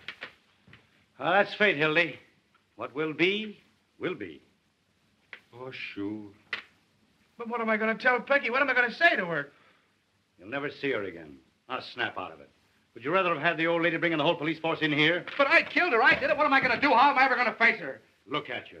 Look at me. I'm looking at you, you murderer. It's my own mother I'd carry on. You know I would. For the paper. Louis, where did it happen? Because I'm going out. You wait here. I'll find out if everything's all right. Western and 34th. Hello, hello? Give me Western 4557. Who? Hello, Butch. Where are you? Mission Hospital. What are you doing there? Haven't you even started? Was an old lady brought in there for an auto smash-up? Oh, for H. Sebastian Butch, listen, it's a matter of life and death. Nobody? I can't hear. Who? Speak up. You got what? Well, you can't stop for a dame now. Community hospital? I don't care if you've been trying for 6 years. Butch, our whole lives are at stake. You're not going to let some round-heel blonde ruin everything. Eddie, this is Hilly Johnson. Butch, I'd put my arm in fire for you. Up to here. Now, you can't double-cross me. She does. All right, put her on. I'll talk to her. Hello. Oh, hello, madam. Now, listen, tramp. You can't keep Butch away from his duty. What kind of language is that? Hello. Hello. I'll kill him. I'll kill both of them. Duffy, mousing around with some big blonde nanny when I need him. That's cooperation. Duffy! Shut up, will you? Are you sure nobody? Duffy! Diabetes. I ought to know better than to hire anybody with a disease. Louis, hey, it's up to you. Anything you want, boss. Beat it out and get a hold of some guys, will you? What do you want I shall get? Anybody with hair on their chests. Get them off the streets, anywhere. Offer them anything, only get them. We got to get that desk out of here. Boss, the shirt off of my back, you know what I mean? Don't bump into anything. I'll be at 2100. That dumb immigrant will flop on me, I know it. Can you imagine Butch laying down at a time like this? Come on, let's go back to the press room. Yeah. Ed, tell him to give us a ring there. Tell him to ring us at the press room. Ring us at the press room.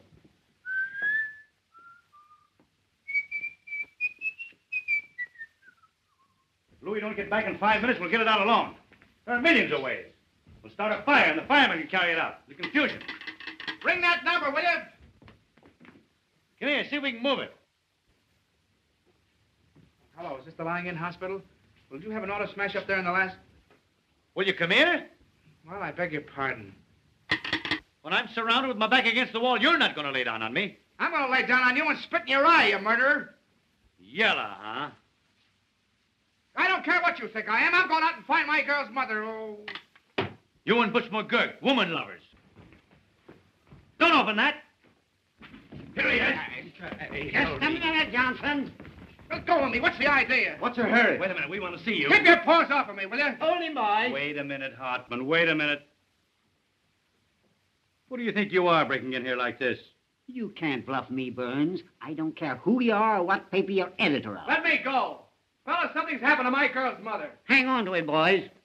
We know what you're up to. Probably going out to get Williams. The door was locked. He and Molly were talking. I don't know anything. I tell you, there's been an accident. Johnson, there's something very, very peculiar going on here. Well, you can send somebody out with me if you don't believe me. I wasn't born yesterday. Now, the boys tell me that you and this Molly Malloy... Oh, nobody's trying to put anything over on you. I'm going to get out of here, and you can't stop me. Wait a minute. You ain't going to get anywhere, Sheriff. He's got the whole story sewed up, and that's why Burnsy's here. We're on here, Hilly. Let us in on it. If you've any accusations to make, Hartman, make them in the proper manner. Otherwise, I'll have to ask you to get out. You ask me to what? Get out. Close that door. Don't let anybody in or out. Come on, Sheriff. Give him a little third degree. Make him talk, Pinky. You've got Williams. Johnson, I'm going to the bottom of this. Tell me, what do you know about William? Are you going to talk or ain't you? What do I know about Williams? All right, boys, take him along. I got ways to make him talk. Look out, you! What's the use of fighting, Hildy? The guy's got a gun. Hey, Waller!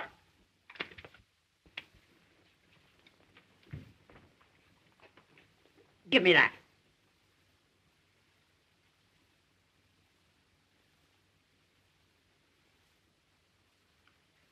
Where'd you get this? I got a right to carry a gun if I want it. Not this gun. I can explain that, Hartman. He was having some trouble on the spray case. I gave it to him to defend himself. Oh, you did, eh?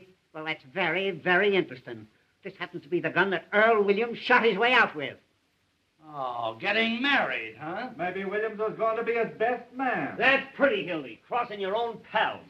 What do you know about that, eh? Are you trying to make me out a liar? I know my own gun, don't I? Oh, we might have known who'd give Williams a gun. Don't you ever make a mistake? Oh, now we're getting the story. Then Hildy must have gotten that gun from Earl Williams. Where is he? Where do you got him? You're barking up the wrong tree, Pinky. I'll give you 3 minutes to tell me where he is. You know, at the hospital, they're calling Professor Egelhofer. What? With a bag of marshmallows.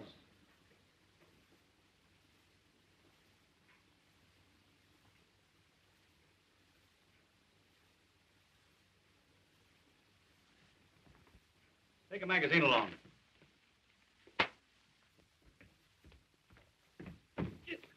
He ain't there. Say, what about Mr. Burns? Ask the mastermind what he's doing here. Speak up, Burns. What do you know about this? My dear Hartman. Oh, can that? Come on, where is he? The Morning Post is not obstructing justice or raiding criminals. You ought to know that. No? Well, Johnson, you're under arrest. You too, Burns. Who's under arrest, you insignificant pimple-headed square-toed spy? You realize what you're doing? We'll see about that.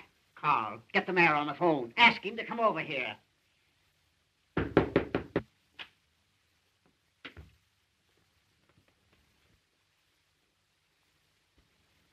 That man there. Tell me, Mother, are you all right? What's the idea here? This lady claims she was kidnapped. What? They dragged me all the way down the stairs. Just a minute, lady. What has this man to do with it? He was the one in charge of everything. He told them to kidnap me. Are you referring to me, madam? You know you did. What about this, Burns? Kidnapping, eh? Well, it's beyond me. Who is this woman? What a thing to say. I was standing right there when the girl jumped out of the window. Did you get the mayor on the phone, Carl? Coming right over. Now, madam, be honest. If you were joyriding, drunk, or got into some scrape, why don't you admit it instead of accusing innocent people? You ruffian. You unprincipled man. How dare you say a thing like that? Oh, Mother, he's just crazy. I'll tell you something more. I'll tell you why they did it. Come on, Sheriff. We've got to get bail. I was in here. They had some kind of murderer hiding him. Hiding him? In here? Hiding him where? Oh, Mother. Where was he? Where they have him? Madam, you're a cockeyed liar. He's in the desk. Holy heck. For the love of... Give me that. What a break. I thought so. Stand back, everybody. Look out. He may have a gun. Get your guns out. Oh, he's harmless. Don't take any chances. Shoot right through the desk. Well, he can't hurt anybody. You got his gun. Oh, dear. Oh, dear. Gray-haired old Judas. City desk, quick. Close that door. Give me the desk. Guard those windows. City desk, hurry. You, stand over there. Hey, look out where you're pointing that gun. Give me ammo. Hildy, call Duffy. Duffy! No, you don't. Let me have the desk, quick. You want to get it scooped? Now then, everybody. Hold the wire. I got a flash for you. Aim right at the center. That's murder. When I say 3... Hang on for a second. Carl, Frank, Hold it. one of you stand each side of the desk. Something coming up. Take hold of the cover. Hold the phone. Now then, we got you covered, Williams. I'll have it in a minute. Ready for an emergency. Right away now. When I say 3... Something hot. 1. 2.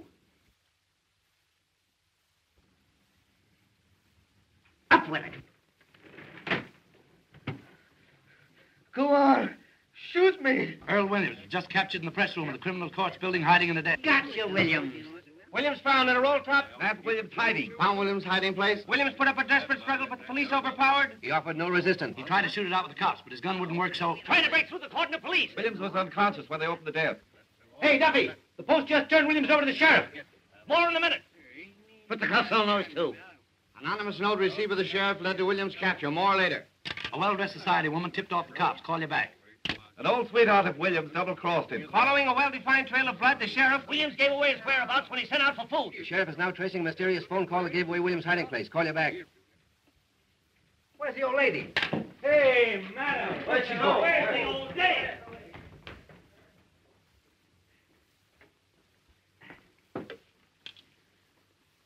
Hello, girlie. Give me Jacoby, quick. Hartman, you're going to wish you'd never been born. Fine work, Pete. You certainly delivered the goods. I'm proud of you. They look kind of natural, don't they, eh, Fred? A sight for sore eyes. Well, it looks like you boys stepped into something up to your necks. Aiding an escaped criminal. And a little charge of kidnapping that I'm looking into. That's the jail. There must be somebody there. Hey, there's the old lady now. Well, it looks like about 10 years apiece for you, Birds. Does it? You forget the power that always watches over the Morning Post. Your luck's not with you now. Jacoby, I caught him. William. Yeah, single-handed. They're bringing him right over. We'll proceed with a hanging per schedule. You'll be in office exactly 2 days more. Then we're pulling your noses out of the feed bag. Give me the district attorney's office. I tell you what you'll be doing. Making brooms in the state penitentiary. Hello, Duras. This is Hartman talking. Yeah, I just arrested a couple of important birds, and I want you to take their confessions. Duffy, get Clarence Darrow. All the lawyers in the world aren't going to help you. This is the Morning Post you're talking to. The power of the press, huh? Bigger men than you have found out what the power of the press means. Presidents. Yes, and kings. Fred, whenever you think you've got the post licked, that's a good time to get out of town. On a handcar. Whistling in the dark, eh? Well, it isn't going to help you this time. You're through. The last man that told me that was Eddie Kane, a week before he cut his throat. And I've got the same feeling right now that I had 5 minutes before that happened. Here's your reprieve. Get out of here. You can't bribe me. What's all this? Get out of here, you. No, I won't. Here's your reprieve. What? I don't want to be your city stealer. Who is this man? Who was bribing you? They wouldn't take it. You're insane. What did I tell you? The unseen power. What's your name? Irving Pincus. You drunken idiot. Arrest that man. The idea of coming here with a coffin bull story like that. It's a frame-up. Some imposter. Hey, wait a minute. Murder, eh? Hanging an innocent man to win an election, huh? It's a lie. I never saw him before. Why, Fred, When did you deliver this the first time? Who'd you talk to? they started right in bribing Who's me. they? Them. That's absurd in the face of it, Mr. Burns. He's talking like a child. The unseen power. He's insane or drunk or something. Since this unfortunate man Williams has really been reprieved, I personally am tickled to death. Aren't you, Pete? Huh? Go on, you'd hang your mother to win an election. That's a horrible thing to say, Johnson, about anybody. Now, look here, Walter. You're an intelligent man. Now, wait a minute. All right, Mr. Pincus, let's have your story. Well, I've been married for 19 years. Let's skip all that. Take those handcuffs off the boys, Pete. That wasn't at all necessary. I was just going to. Well, what are you waiting for? Take the cuffs off the boys. Walter, I can't tell you how badly I feel about this. There was no excuse for Pete to fly off the handle. I was only doing my duty. There wasn't anything personal, man. Why don't you guys quit politics and take in washing? What did you say your name was? Pincus? That's right. Here's a picture of my wife. Yeah, fine-looking woman. Well, she's good enough for me. Boy, I'll bet she is. Hildy, what's the matter? What are they going to do? Those reporters said that... Oh, Peggy, don't start to bawl me out now. Nobody's going to do anything to anybody. Of course not. My old friend Walter Burns and I understand each other perfectly, I trust. And so do I. So do you what, you hoodoo? Now, Mr. Pincus, if you will come with us, we'll take you over to the warden's office and deliver this reprieve. But, Hildy, they said they'd arrested you. By the way, Walter, we were going to have a little feed after the hanging. A sort of buffet breakfast. Hartman! I'm coming, Fred. What do you say if we eat it now? Delicious ham. And some of Mrs. Hartman's own preserves. Hartman! Oh, dear.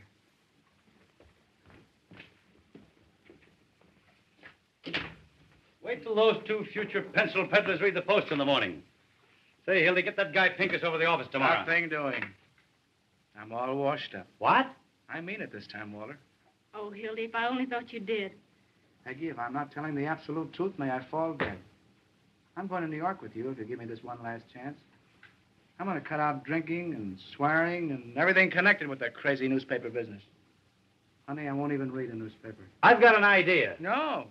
There's nothing you can say will make me change my mind. This time I'm through and I mean it. Peggy, I got a lot of nerve to ask you to marry me. I'm a prize package, all right, but if you'll take me, here I am. Darling, don't talk that way. I want you just the way you are. Gosh, Hildy, I didn't know it was anything like this. Why didn't you say something? You know, I'm the last fellow in the world that would want to come between you and your happiness. You ought to know that. I love you, you crazy mug. You're getting a great guy, Peggy. Never mind the Valentines. Goodbye, you turkey.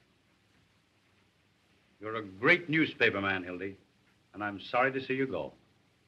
Well, if I ever come back to the business, which I won't, there's only one guy I'd work for. You know that, don't you? Why, I'd kill you if you ever worked for anybody else. You hear that, Peggy? That's my diploma. Gee, Walter, I don't know what to say except I'm going to miss you. Same here, son. 15 years we've been knocking around together. That's before you were born, honey. And what jams we've been in. And what excitement we've had. Say, do you remember the time we hid the missing heiress in the sauerkraut factory? Do I? Say, Peggy, get him to tell you about the time that we stole old Lady Haggerty's stomach from the coroner's physician. We proved she was poisoned. We ought to hide for a week. Darling, What? you don't want to go to New York, down deep. Well, I was just talking. I'd feel worse if I stayed, I guess. If I thought you were going to be unhappy, I mean, if you really wanted to... No.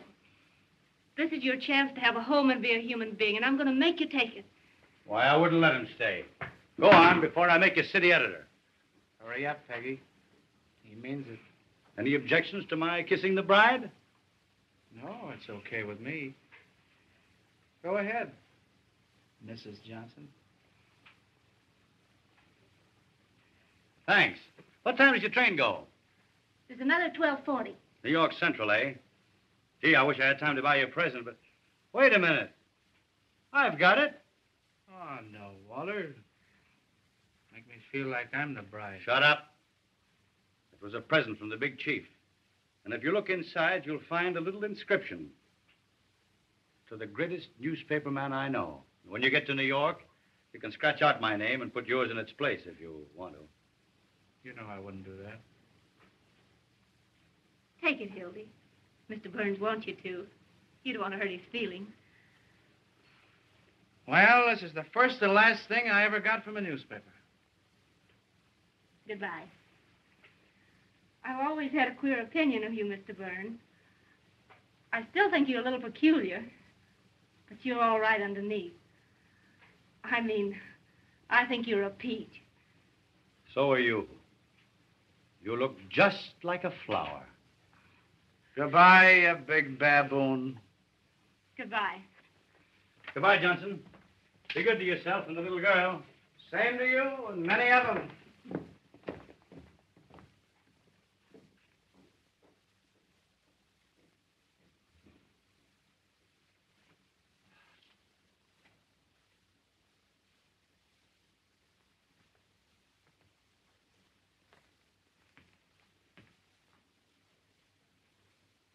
Duffy.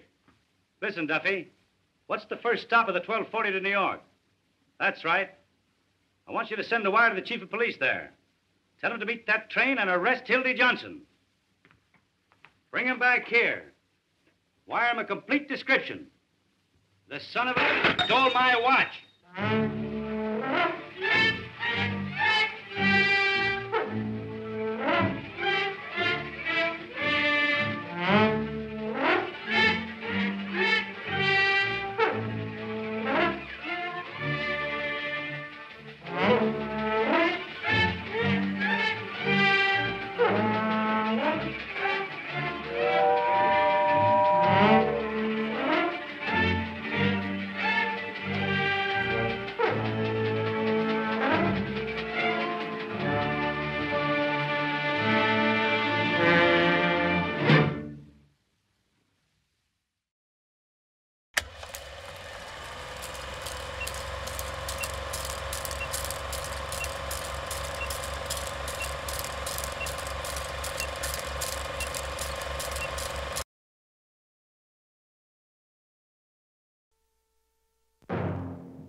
The Screaming Skull is a motion picture that reaches its climax in shocking horror. Its impact is so terrifying that it may have an unforeseen effect. It may kill you. Therefore, its producers feel they must assure free burial services to anyone who dies of fright while seeing The Screaming Skull.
Welcome, Mrs. Whitlock. It's lovely, Eric.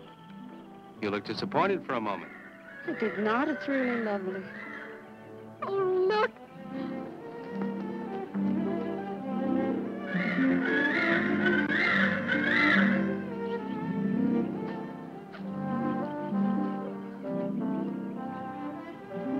I bet that's the den there. That's right. Is that a bedroom? Yes, it is. Gonna be ours? It'll need some fixing first. Or is her room, wasn't it? Yes. Come on along. I'll show you the rest of the house.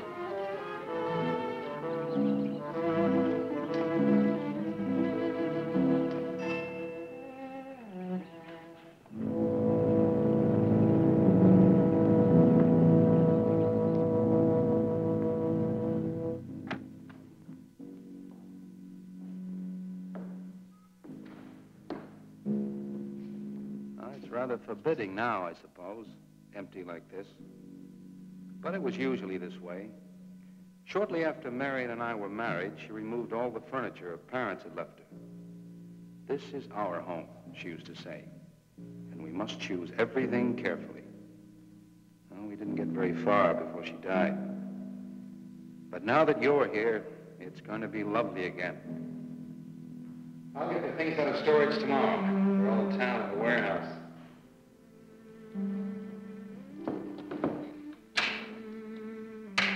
And I'll take care of that, too. You have candles? Sure. It'll be twice as romantic. Speaking of being romantic.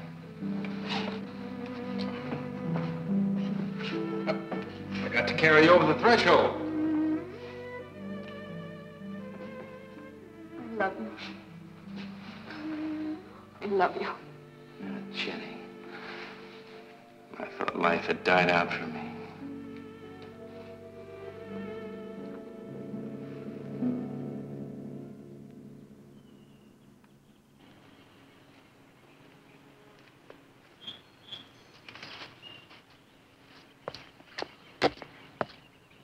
What's that up there?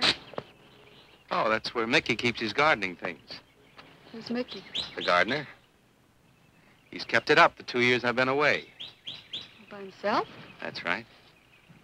He must work awfully hard. Oh, he and Marion would spend hours on end working here in the gardens and up in the greenhouse back there. See, he loved her very much. Sometimes I used to wonder who she was, my wife or Mickey's nursemaid. You know, I don't think he quite believes she's gone. I think he expects her to show up one of these mornings and scold her for neglecting the gardens. You still love her, don't you?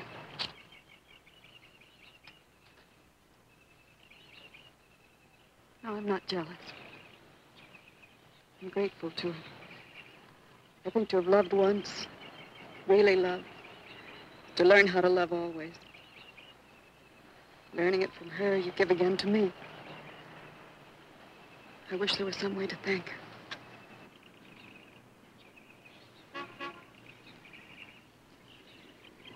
Who's that? I don't know. They're driving around the back. Come on along. Eric! I see Eric. We stopped by to meet your new wife. Oh, Eric, this is a wonderful surprise. It's been a long time. It has. Reverend. Good to see you, Eric. Jenny, this is Mrs. Snow. I'm very happy to meet you. Jenny, this is a lovely surprise. And the Reverend Mr. Snow. Hello, my dear. Oh, she's sweet, Eric. I know. I happened to be going into town. I ran into Mr. Mauer. He told me you were getting back today. And we thought we'd just drop by and bring you something for your dinner. Oh, nice. Well, it'll save you all the bother of shopping while you're trying to get settled. Then why don't you stay for dinner? Oh, no, not tonight. Oh, no, we wouldn't think of that. Oh, now, please say I'd yes. like for you to. It would be like old times. All right, on the condition that I do the cooking. You don't have to. You know, I know that, but I'd love to. Well, there's Mickey. Excuse me, honey. Mickey!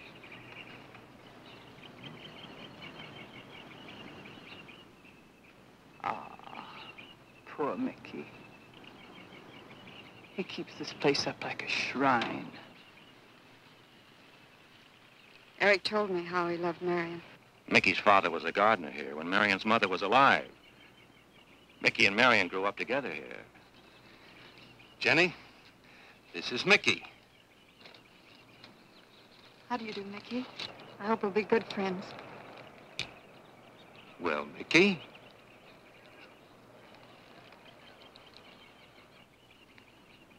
Thank you, Mickey. Well, shall we all go inside? It's a good idea. Mickey, remember you promised me some of those rose cuttings. I sing you again, Mickey. I'm going to have to get you down to the barber shop one day very soon. Excuse us, Mickey.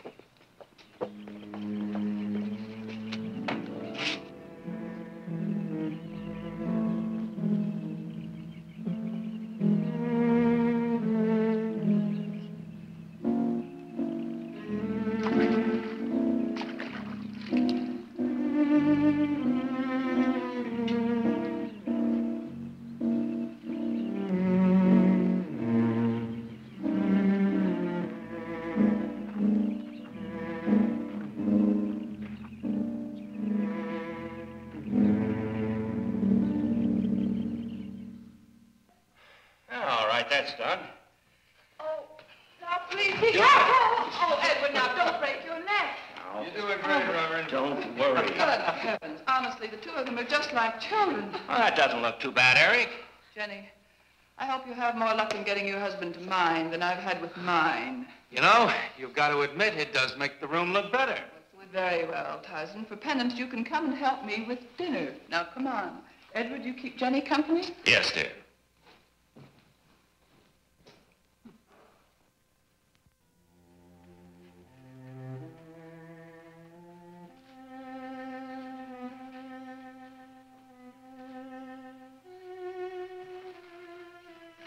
No, Mary, no. Send them away. Huh? No. Oh, she's so very nice, Eric. Jenny? Yes. Isn't she wonderful? Yes, she's not at all like Marion, and I think that's for the best. You know, so many men, when they lose a wife, they try so hard to deny the loss they marry someone exactly like the first wife. It hardly seems fair using the living to bring back the dead, does it? No, I suppose it doesn't. We make a prison for ourselves out of the past, at least our sentimental, wished-for pasts. Mrs. Snow, Yes, dear. there's something I must tell you and the Reverend. Well, of course, Eric. What is it? You see, Jenny has not had a very happy past. Oh? And talking about it or about something that might strongly remind her of it, she's very impressionable. Is there something wrong, Eric? No, not really.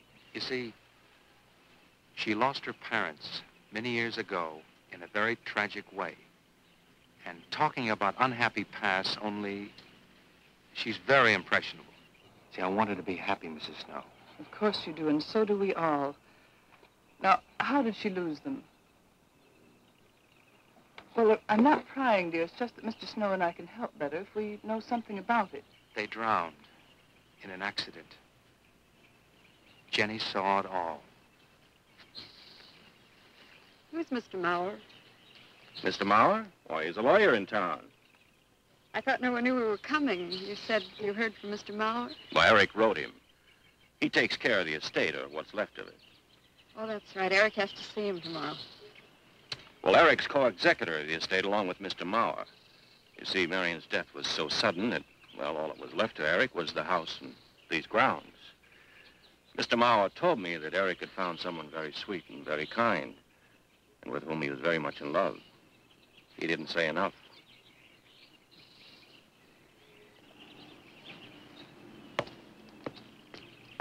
How did Marion die? Didn't Eric tell you? I think the subject's rather painful to him. I don't like to make him talk about it.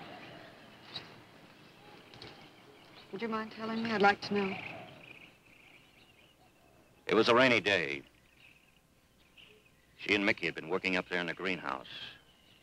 She left him to go back to the house for a few minutes.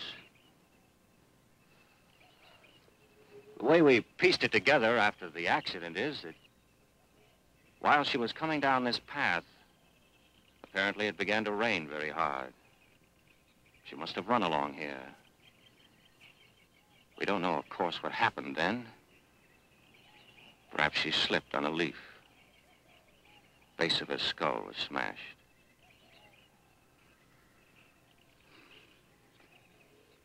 It was thought that she hit her head on the edge of the cement wall where we're sitting. And she fell in there. She died in the water. That's where Eric found her 10 minutes later.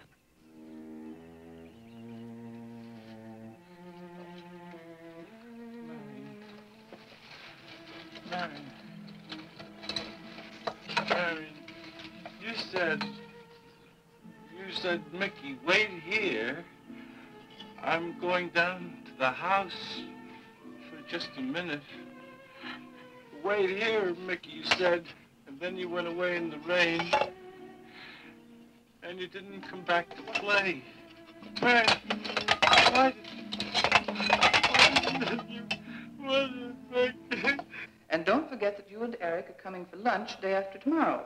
We'll do better than that. We'll come to church on Sunday as well. Oh, getting Eric to church is like moving a mountain. He'll come. Come along, my dear. It's getting late. Eric, thank you very much for bringing Jenny into our lives. Thank you for the dinner. It's a pleasure. Good night. Good night. Good night. Edward, did you know that Jenny's very wealthy? Oh, yes. Mr. Morrow told me in town today. Well, she's not at all like Marion. You know, she's so gentle and timid, as if she were afraid of something. I knew you'd like my friends, dear. What's this? Huh? Just happy, that's all. Come. So happy. Come on.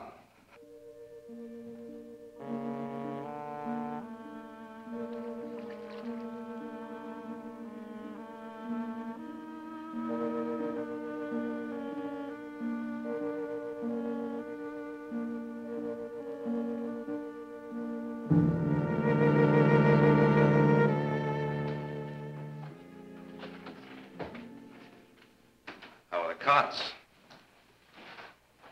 Fine. What are you reading? Something Mrs. Snow sent over. Interesting.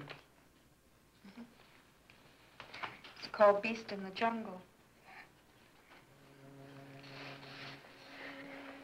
It's all about a man who waited all of his life for something great, wonderful to happen to him. He had only one good friend.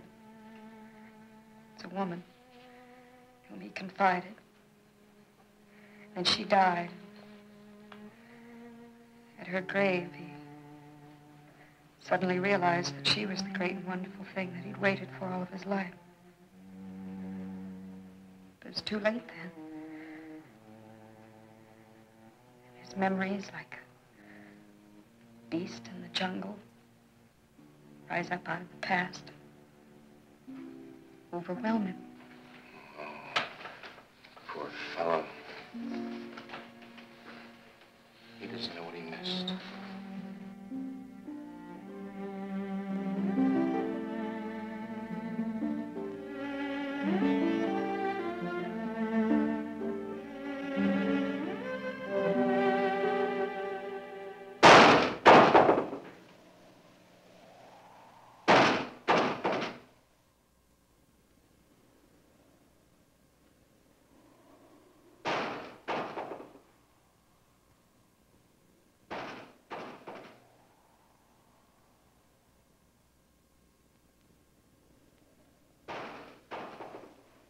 Eric?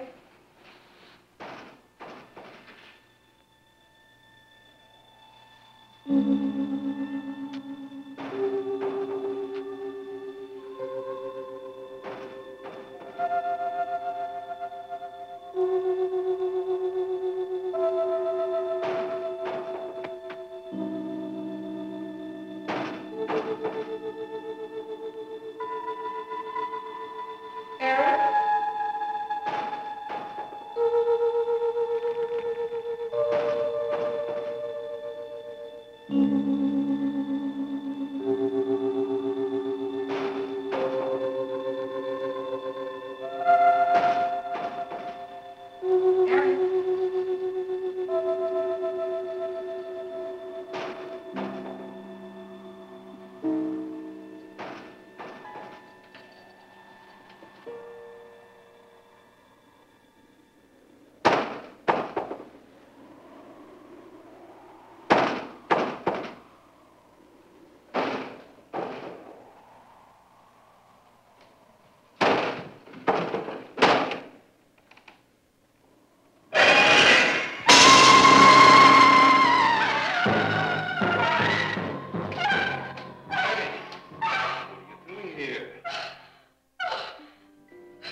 don't think Mickey looks for her in the pond.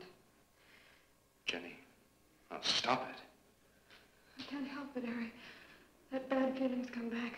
I forbid you to talk about it. She looked like that, Eric. My mother looked like that. Jenny.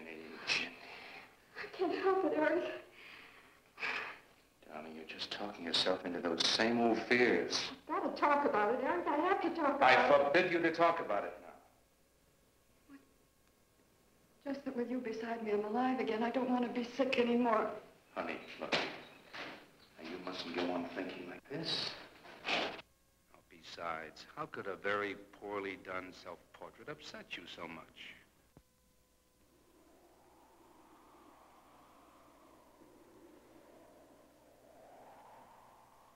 I know it's only my own fear. It's my own guilt that I can't get away from. Eric, I'm sorry.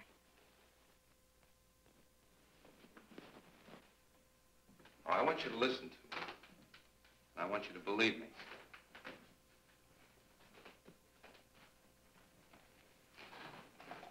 Now, you were sick once, yes, but you were cured. Mickey caused this. You may as well know. He does look for Marion night after night down by that pond. And he probably comes here afterwards. I'm going to speak to Mickey in the morning. Now, don't you see? How simply it's all explained away. But if I also heard a scream, Eric, before when I went to the hospital, I was hearing things. I'm hearing them again. What did you hear? It was a high, strange scream. High, strange scream. Like a peacock's cry? What's that sound like? Come here.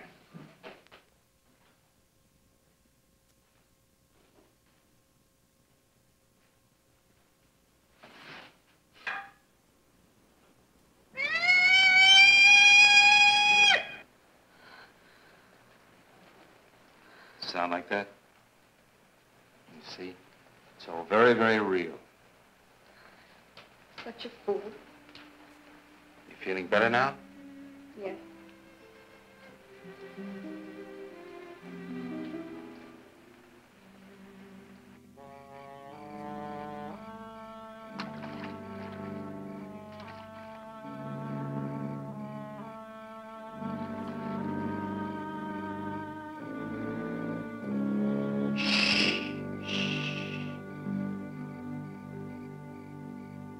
Night.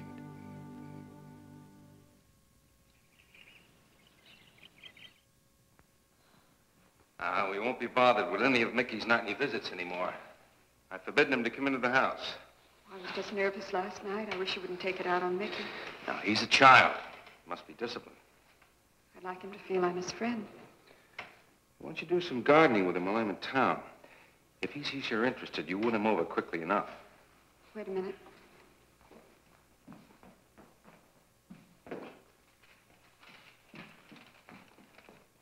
I need a list of staples mostly. Are you sure you don't want to come in with me? You get more done without me. Got to see about the lights, the phone, the bank, and the warehouse people about that furniture. You know, that cop's just about broken my back. Don't forget to see Mr. Maurer.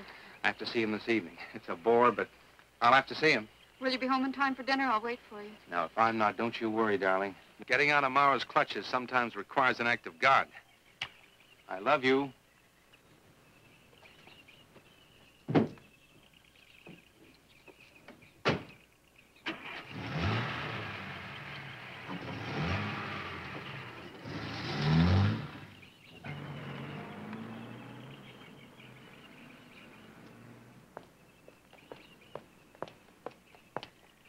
Hello, Mickey.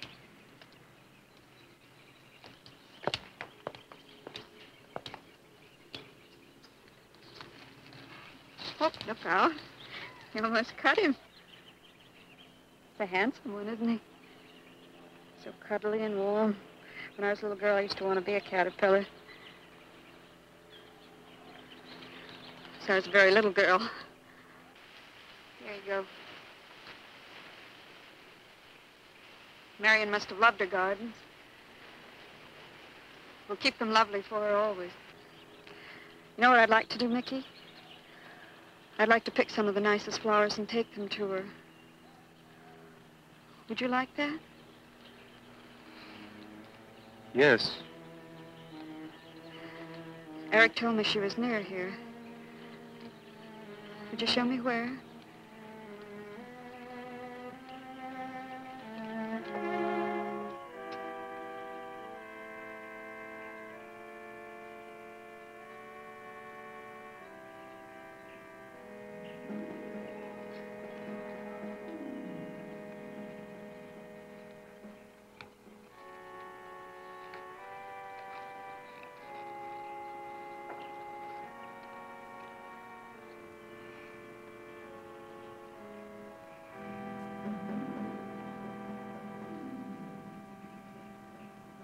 That all right, Mickey?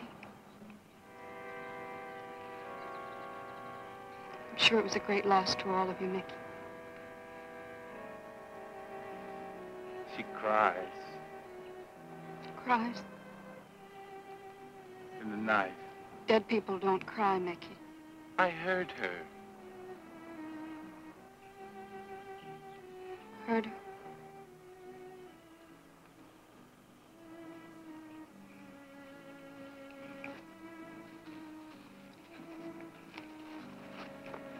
Mickey?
I don't think he quite expects she's gone.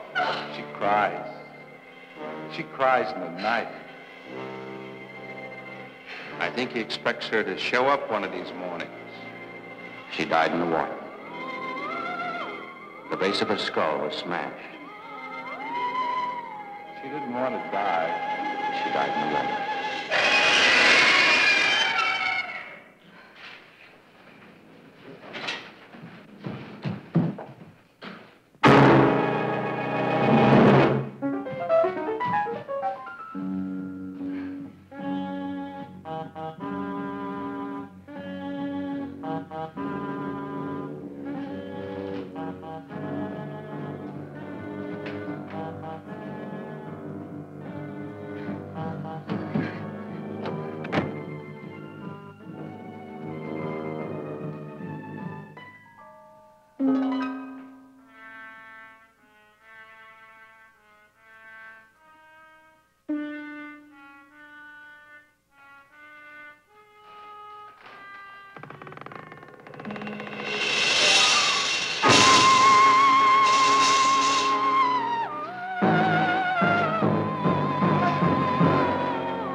Eric?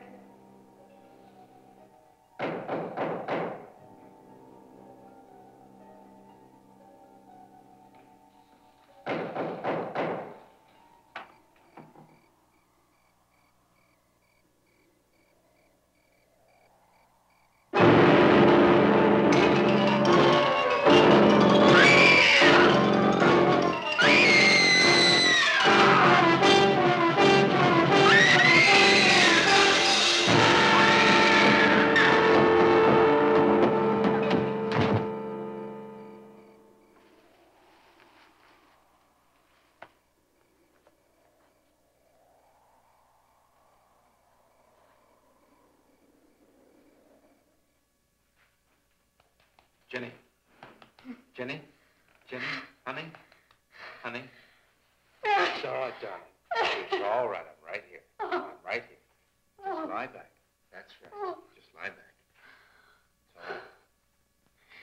Eric, when you found me, what else was there? What do you mean, what else? A skull? Jenny, I know there was no skull. of course not.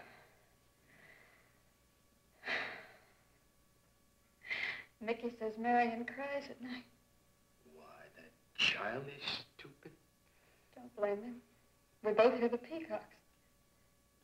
He, out of his love for Marion, wishes the cry to be from her. I, out of my sickness. Now, darling, we've been all through that nonsense last night. Don't you see? I've never imagined seeing these things before.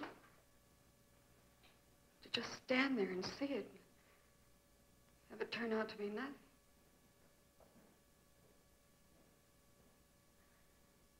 Eric? I want you to call Dr. Ann tomorrow in New York. I want you to take me back. No, Jenny.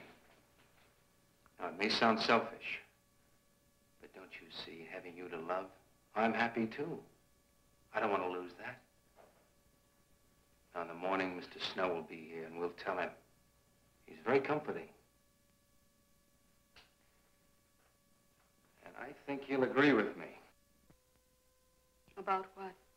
I think it's Mickey. You see, he hated me from the first. Marion was his friend, and when I married her, he thought I was taking her away from him. And now that she's dead, taken away from him forever, I suppose in that childish mind of his, I'm responsible for that. And now, because you're my wife and in Marion's house, he hates you too. I don't think Mickey's responsible. He's not quick enough or clever enough. And who? Myself. It's all in my own mind. We do need somebody else, darling.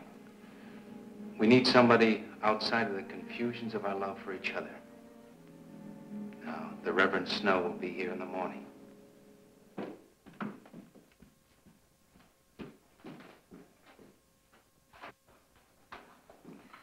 Who's in there? Well, this much is real anyway. Look here, Jenny. You see, this is how you gouged your hand. You say you threw the skull down here where Eric is looking? Yes. Did you find anything, Eric? Nothing yet. Surely, Jenny, you must agree with me that anything as fragile as a skull would have been smashed to bits down there. And Eric has found nothing. And to assume that the skull would move of its own, all the way from there to the driveway door. Now, Jenny, there's no reason for that. Don't you see, I agree with you. Did Eric tell you I spent over a year in a sanitarium? Oh, Eric told Mrs. Snow that you were very impressionable, but that's all. I know lots of people needing a rest go to sanitariums. This wasn't quite that kind of sanitarium. You see, I grew up loving my father and hating my mother. Well, she never knew it. Something I kept to myself. She was very beautiful. Very gay, like her. Very much. And I knew she resented that I was not more like her. I used to lie awake at night and wish she were dead. Well, that isn't very unusual. I understand many children go through such a period. I was no longer a child. And one day, I got my wish. They were both drowned. I could still hear her scream. I was all alone on the little beach. And all I could see was the overturned boat on the top of the waves. And I kept trying to reach them. And the waves kept throwing me back. And then I could hear her cries no more. And then hours later, the men came and searched for the bodies. They were never found. That's when this bad feeling started, this feeling that if I'd really wanted to, I could have saved them, but I didn't. That I really killed them. No, Jenny. You tried. You tried your very best. Did. But thinking, begging, praying couldn't make this feeling go away. That's when they took me to the hospital. They told me I was cured. Jenny. They told me I was cured.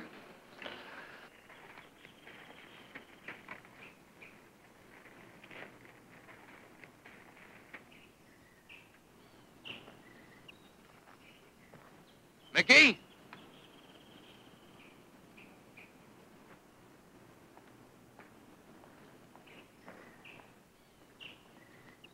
Mickey!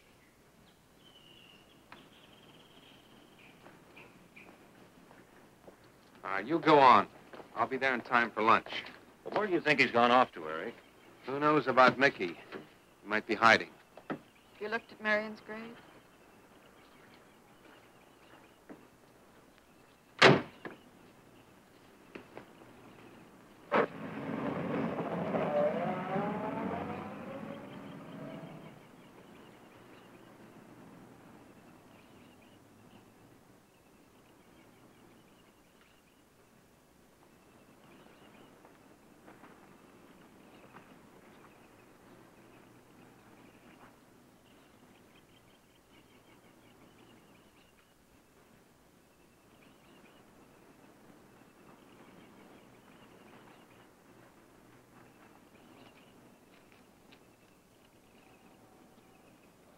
Mickey?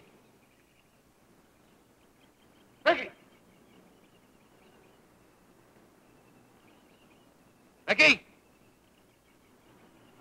Mickey? Mickey!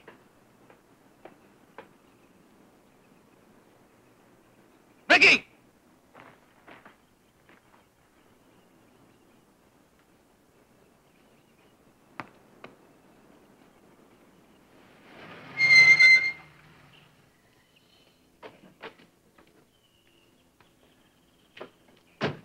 Eric. Did you find him? No. Where's Jenny? She's with Mrs. Snow on the patio. Eric, I think I should tell you that Jenny has confided in me about the sanitarium. Oh. Does your wife know? I told her Jenny was impressionable, but not that. I haven't said a word to her. Mr. Snow, you can do both Jenny and me a great favor by forgetting she ever told you that. But, Eric, if it helps explain. It explains nothing. If I were you, Eric, I'd take her away. If she's so impressionable and that house frightens her so much, why subject her to it? Look, I can't do a thing like that. It'd be the worst thing for her. Mr. Snow, it would be admitting she was sick again. I want her to be happy. We'll stay here. Perhaps you know best, Eric. See, I've got a simple and old-fashioned piece of philosophy. The only cure for her fear is to teach her she's loved. I mean, really loved. And I love her so much. God bless you for that, Eric. She's a very fortunate woman having someone like you to care for her.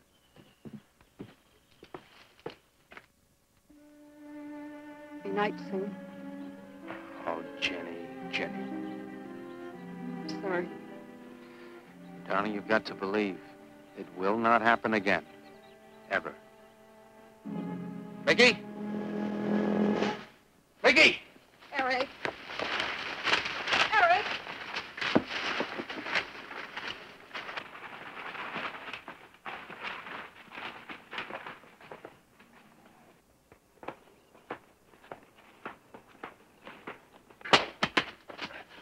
Stop it!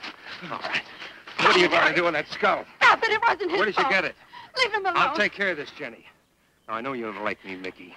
I know you do anything to get us to leave here. This idiotic attempt to scare us as if we were children. It was you, wasn't it? Wasn't it? No, not me. Not me. Get out of here. Get out of here. On.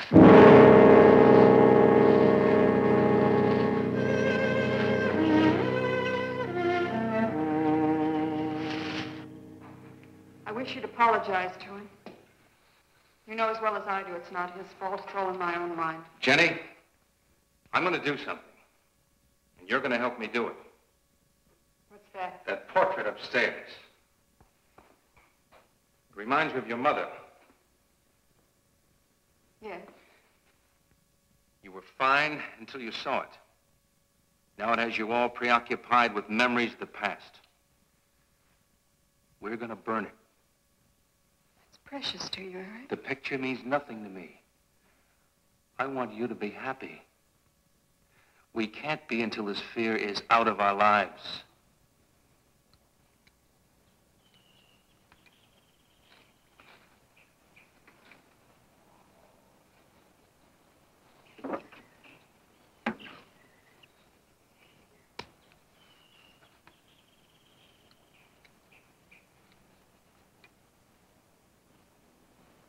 All right, Jenny. Go on, Jenny.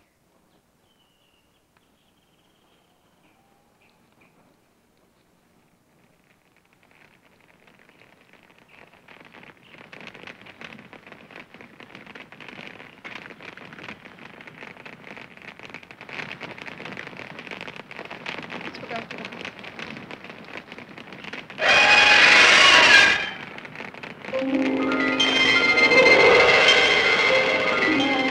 It's only the peacocks.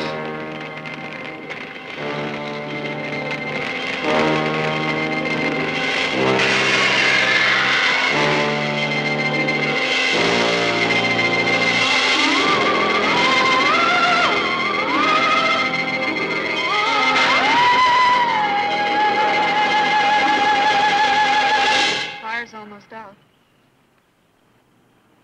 Yes. We can't let those ashes stand overnight.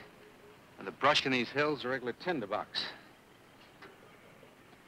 You want to help me?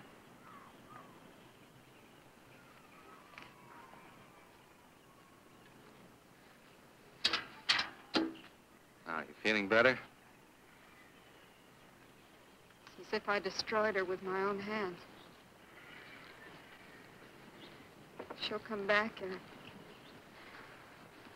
She'll come back. Darling, if you go on talking that way, you destroy the whole purpose.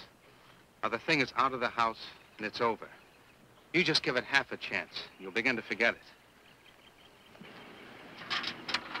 And if you'll just spread those ashes out a little for me, I'll get the water to it. That's it.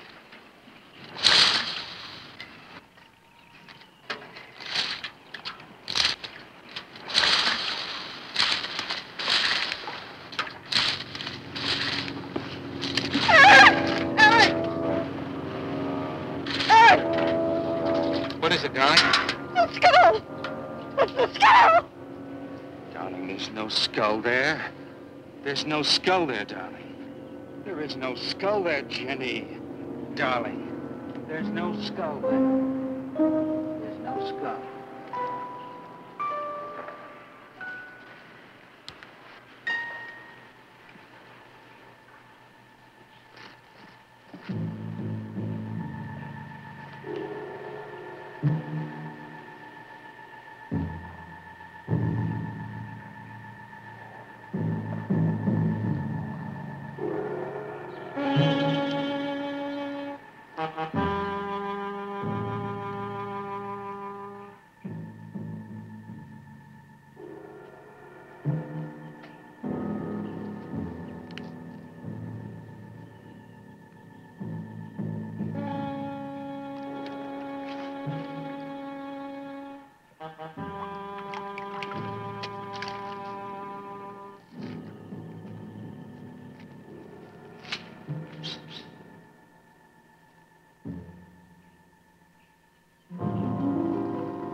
You going to be able to catch a plane tonight?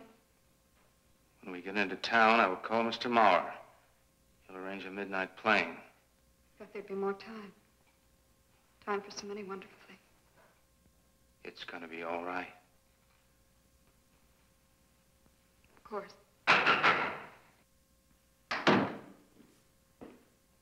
It's just me.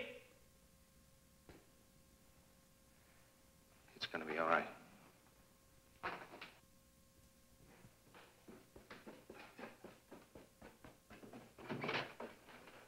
Good evening, my dear. Mrs. Snow's hens thought you might like some fresh eggs for your breakfast in the morning. Hello, Eric. This is a surprise. Those hens labored mightily, as you can see. Fine. I'll take them. You'll excuse me, dear.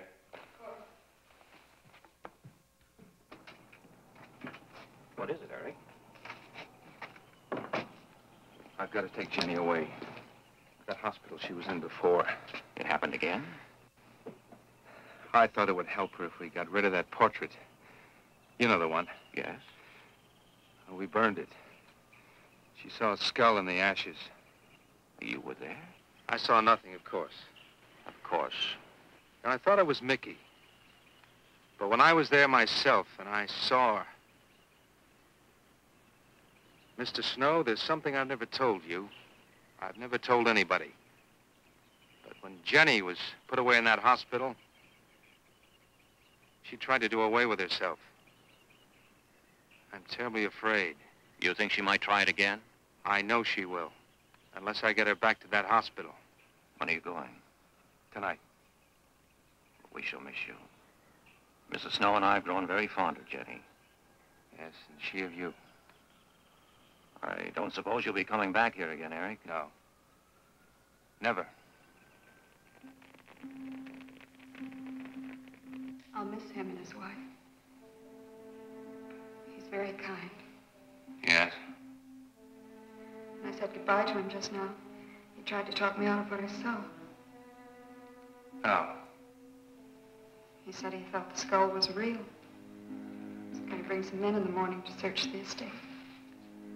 Where? Everywhere. He was just talking, trying to be kind. I suppose.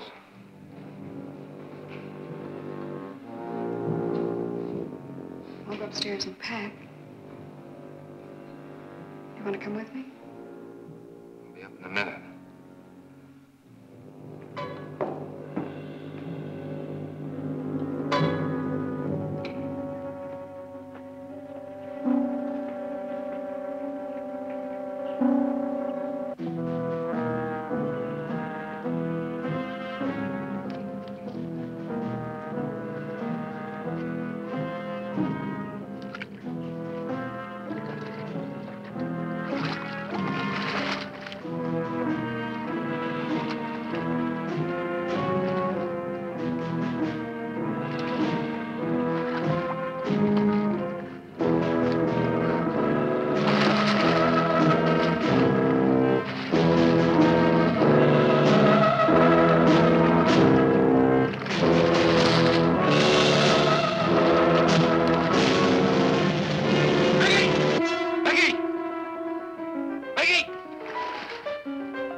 Where's the skull?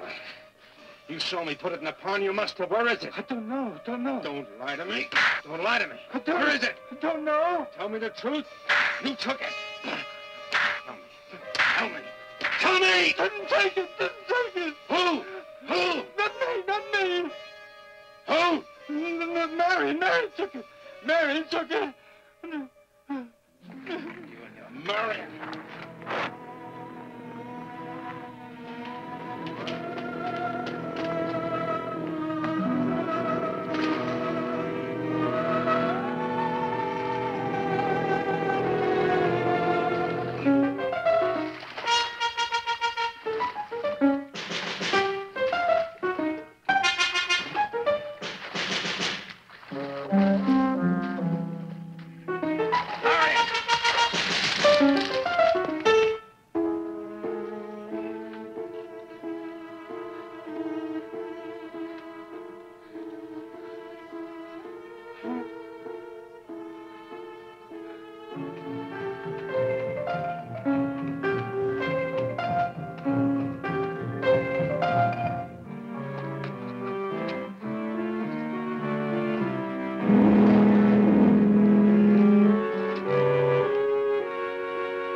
Edward, in the name of heaven. Mickey, where did you find this? Pond? Well, who put it there? He did? Eric? He did. Then there was a skull. But Eric said that he didn't see it when Jenny saw it. I know.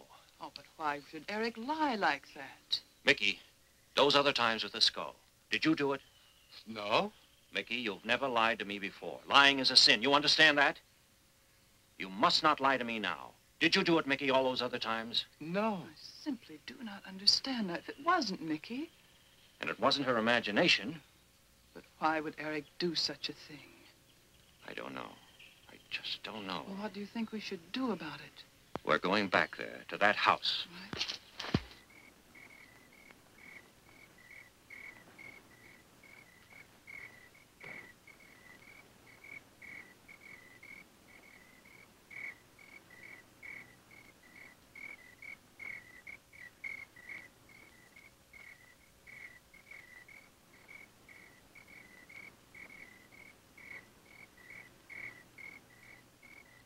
Mickey?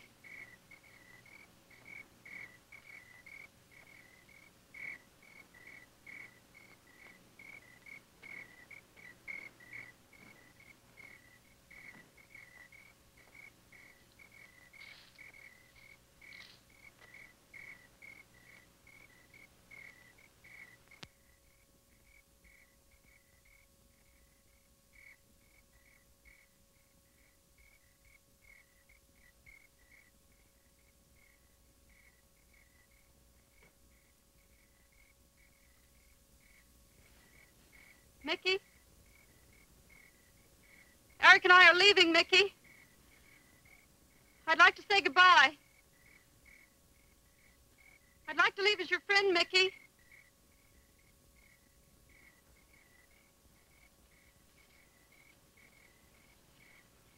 Mickey?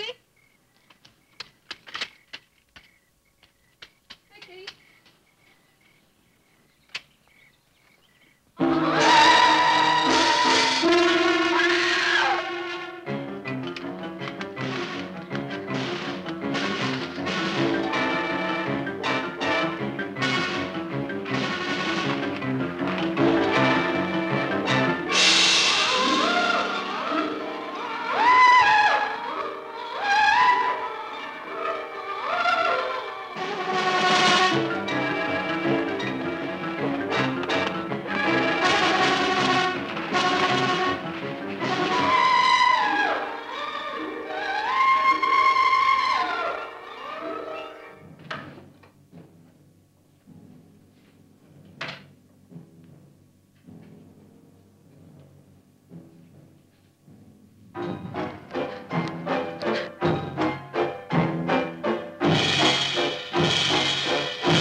Jenny, are you all right? Oh, Jenny.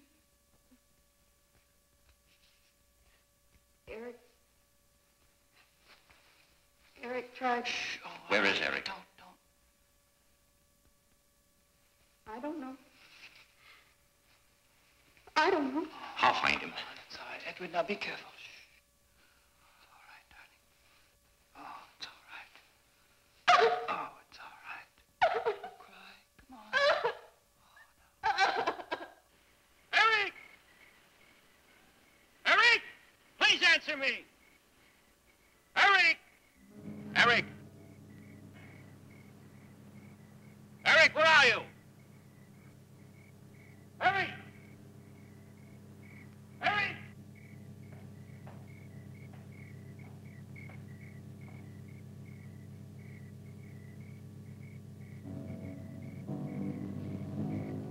Eric.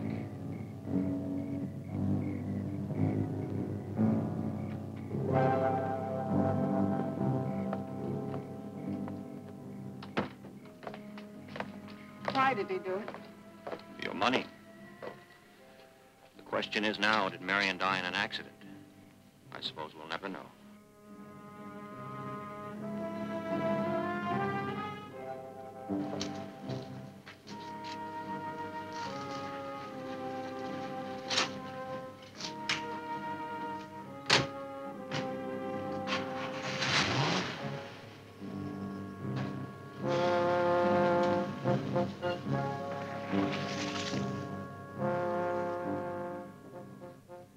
They're gone. Rest.